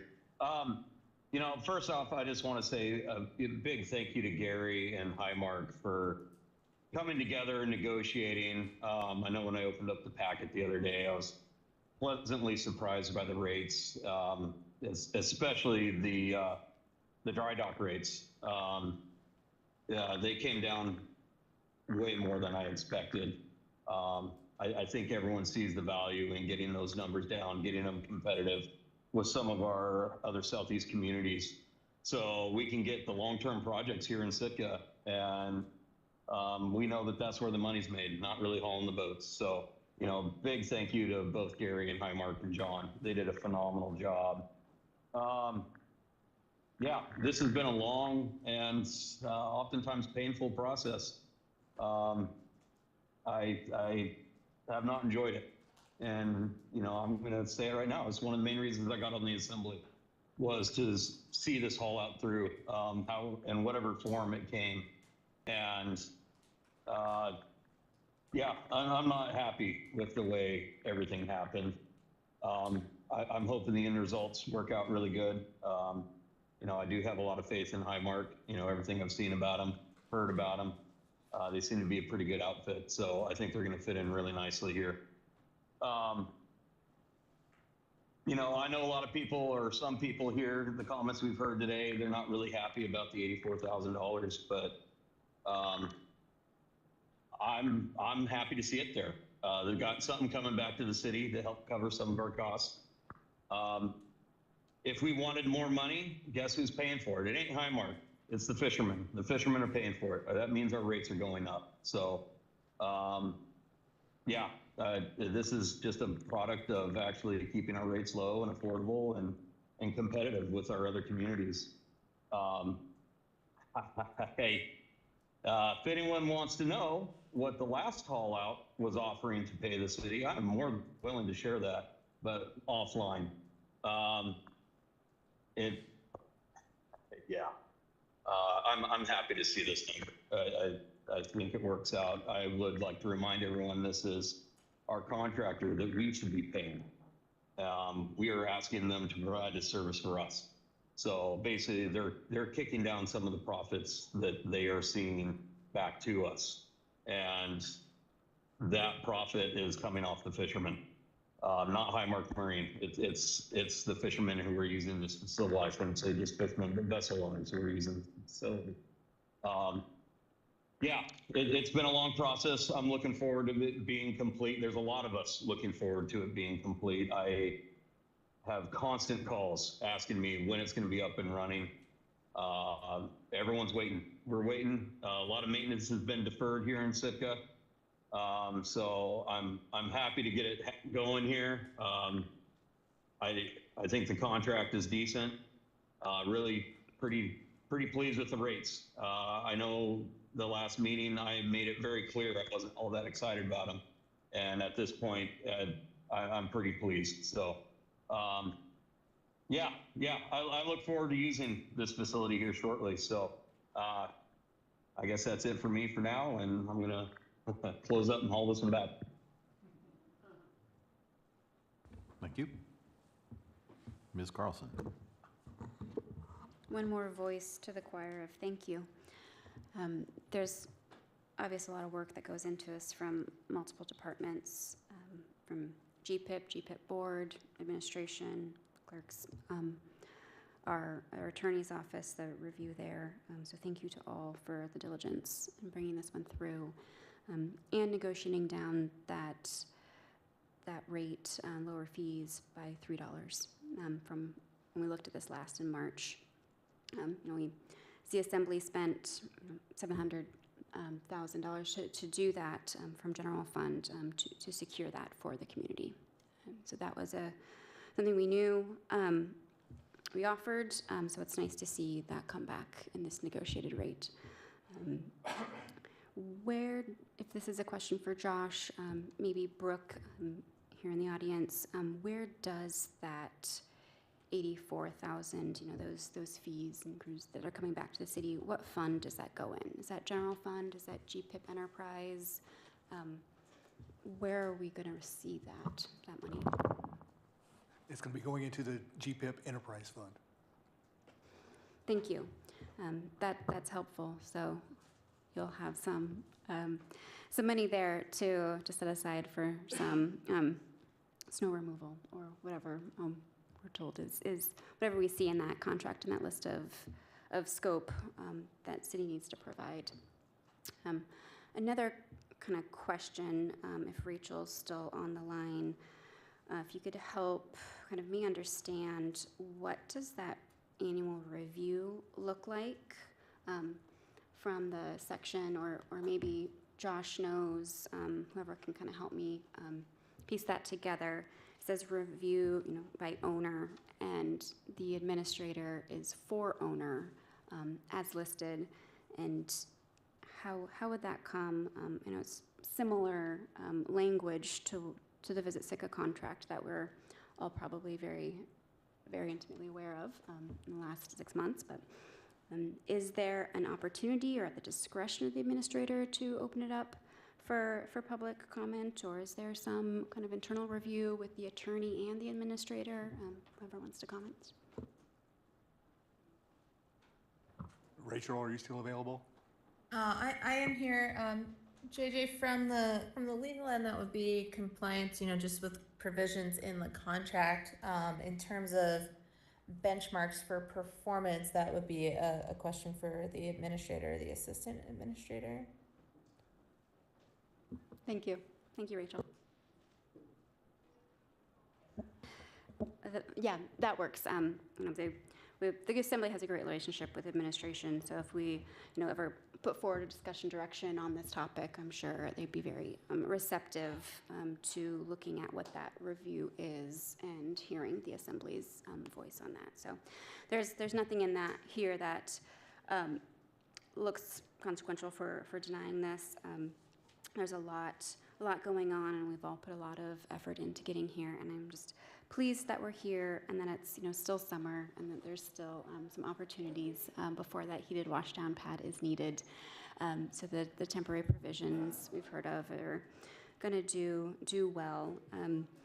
And thank you for clarifying that phase 2 bit, Kevin. I think we all saw that and just we're aware of that potential consequence. So we all do our little bits of work here to see what we see and bring it forward to kind of come with a good voice of 7 when it comes to these matters. So thank you, everyone. Thank you.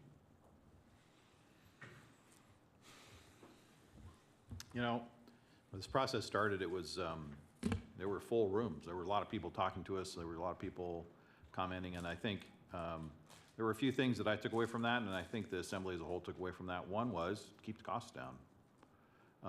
So we could easily, as Chris alluded to, we could easily make money on this. We could bump all the rates up by $2 a foot, and take the money. We would certainly could add our own tariff to this contract, but we heard the community very clearly that they wanted lower costs. And we also heard that you wanted the Assembly, the city to run it, and I think what we understood was that we weren't in a position to do that at the time.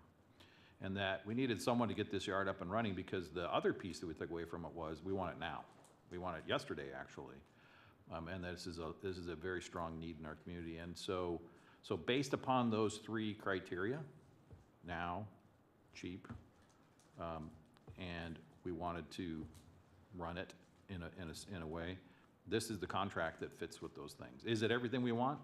No, but this assembly has put money into it. JG alluded to that. We just put $700,000 into purchasing materials that Highmark would have had to purchase, and then they would have added to the rates in order to recoup those costs. And so we've heard what the community has to say, and the thing that we took away from it was, this is not a money-making opportunity for the city. That we're breaking even on it, I think, is actually pretty good. Like, we could easily be, as Tor pointed out, subsidizing this. We could be looking at this and saying, actually, we want those rates to be down another $1 a foot, so we're gonna dump X dollars in every year to make sure that happens. And so, there are other opportunities. I don't think anyone thinks that this is the end-all and be-all, that Highmark is here for the long term. They may end up being here for long term. We may, as a community, discover they are really fantastic, and I'm hopeful that this is the case. I've heard good things about them, and that they're gonna be here for us in the long term and doing a fantastic job. We're all gonna be really happy with this. But we're not in a position, and currently not in a position to run a haul out and to run it effectively. And so I think this contract puts us in a pretty darn good spot to get going. Is this the end? No, I agree with JJ. I don't think this assembly is gonna lose track of the annual review, right? I think we're gonna ask a lot of questions about performance, and is it happening the way we want? Are the costs what we think they are? Is this working the way it is? Highmark's gonna have some questions for us too. I would suspect that they have a 5-year plan, because they're gonna lose money for the first couple of years, because that's kind of how businesses start. So, we're gonna have to all kind of see how this works for us. I think in the long term, hopefully, the community will begin the planning process for what this looks like when this contract's over, so that we can all be prepared for that. We can, as we're going through this, decide whether or not this contractor model works, or whether or not we really truly want the city to run it, and whether or not that's feasible financially for the city, and whether that makes sense. So at this point in time, based upon the criteria that we heard actually from the people in the room and other people, I think we've actually got a contract here that fits with what the community asked for, in a sense. It fits with what the community asked for, and the community is capable of doing at this time. So I'm going to be voting in favor of this. Sarah. Right, on the motion to approve the operating agreement between the City and Borough of Sitka and Highmark Marine Fabrication for marine vessel haul-out and shipyard operations. Mr. Pike? Yes. Mr. Mosier? Yes. Mr. Celine? No. Ms. Carlson? Yes. Mr. Christensen? Yes. Mr. Yestad? Yes. Okay, the motion passes 5-1.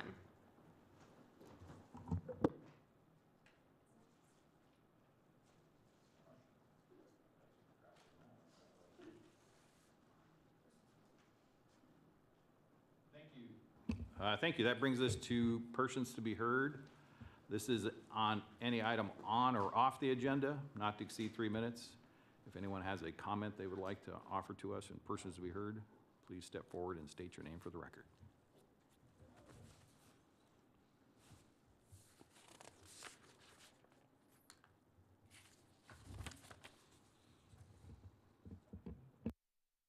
Seeing none, we are now at reports.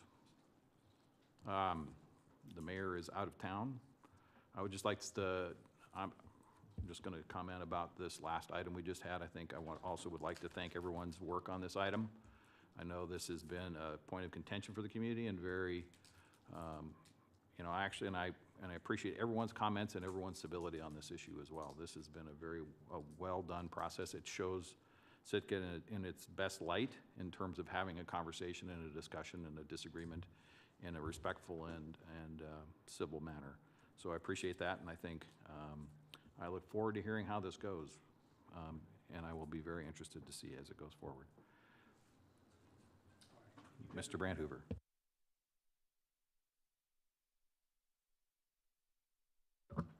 Start again. Thank you, Deputy Mayor. I want to provide a progress update for the GPIP haul-out construction project and specifically the concrete washdown pad. Based on assembly direction, we've been working toward installing a heated concrete washdown pad. However, we were recently informed the logistical challenges in obtaining the required materials for the heated pad as designed would cause an additional 12-week delay, plus shipping time to Sitka. Proceeding with this plan would prevent having an operational haul-out this season. These material-related delays directly conflict with our goal of providing an operational haul-out within the desired timeline for the local community. Due to the late stage we already are in the project timeline, we have chosen to move forward with finalizing the concrete washdown pad without heating, with the goal of being ready for haul-out operations in the coming weeks. And that concludes my report. Thank you. Attorney. Hello? Your turn. Can you hear me? Yes. Thank you. Just chiming in to say that the cell phone tower appeal that's going through OAH is set for the 21st and is moving along right on track with briefing due this week. And that event will be taking place in the Assembly Chambers at 5 p.m. on Thursday, the 21st. Thank you. Liaison representatives. I actually kind of have one here. Usually the planning and zoning isn't really up for talking to the entire assembly about individual variances and the like. However, this time last one we had a good one, which is applicable to everybody. And that is the update on the land use sustainability and feasibility study that we approved a while back. And we're finally starting to get some back. It's not done by any stretch, just the very first stages. It is available in the minutes. I'm not sure if it was sent out to everybody, but if it wasn't, it should be. It's quite a document. It is rather interesting that they identified a number of plots of land that the city owns around the city, and talked about the challenges of building there. And the recommendation was to start drilling down on the land up near the high school, which we honestly thought was going to be the case, because, and not actual drilling, but doing that, although there probably will be some. But it's really exciting. I mean, when they were doing the report, I was getting excited because we are actually starting to move towards trying to get some of this land out there for the people, which this has the potential to really, truly make some affordable land available. Because in my mind, the city has the ability to go out for money that private contractors don't. And this is going to be a long-term project. So longer than any one administration, I believe. But this is the kind of thing that I think funding sort of people, any agencies really like. But they are doing a wetlands delineation, starting that process. And they kept saying that, the planning department did, and finally we had to say, what does that mean? And basically what that means is right now, when they were looking at an area, I think the comment that was that if it has a huckleberry bush, it might be wetlands. So now is to actually go and say, okay, what wetlands are truly there, and what other pieces of land do we have that we could possibly fence off to allow us to build there? And hopefully we've got a fair amount of land that honestly the challenges are probably more than it's worth, that we may be able to use that land though to work on the land that we do have it. So I highly recommend you go out and get a copy of that. I'm sure Amy would be happy to send you one. I know it was some of the best reading in the P&Z packet I've seen in a long time. And it is really exciting that we're actually starting to get some work done on this. So thank you. Thank you. Any other liaison reports? Libraries really going to turn into a bummer. It's really smelling like a gym. We really got to get this refrigeration billet that you guys voted in for me in, because we got to get somebody up in there that can unscrew the screwed shut windows because the mechanical linkage will not open. Get a little thing there where operators, watchstanders in the library could just open that thing up and let some of the heat or respiration out. It's unfortunate, but that's what you get with air-to-air heat pumps. It's not a ventilation treatment thing, and we got nobody in the city that knows anything about HVAC, so we got to save the library before the mold starts growing on the books and smelling like the gym all the time.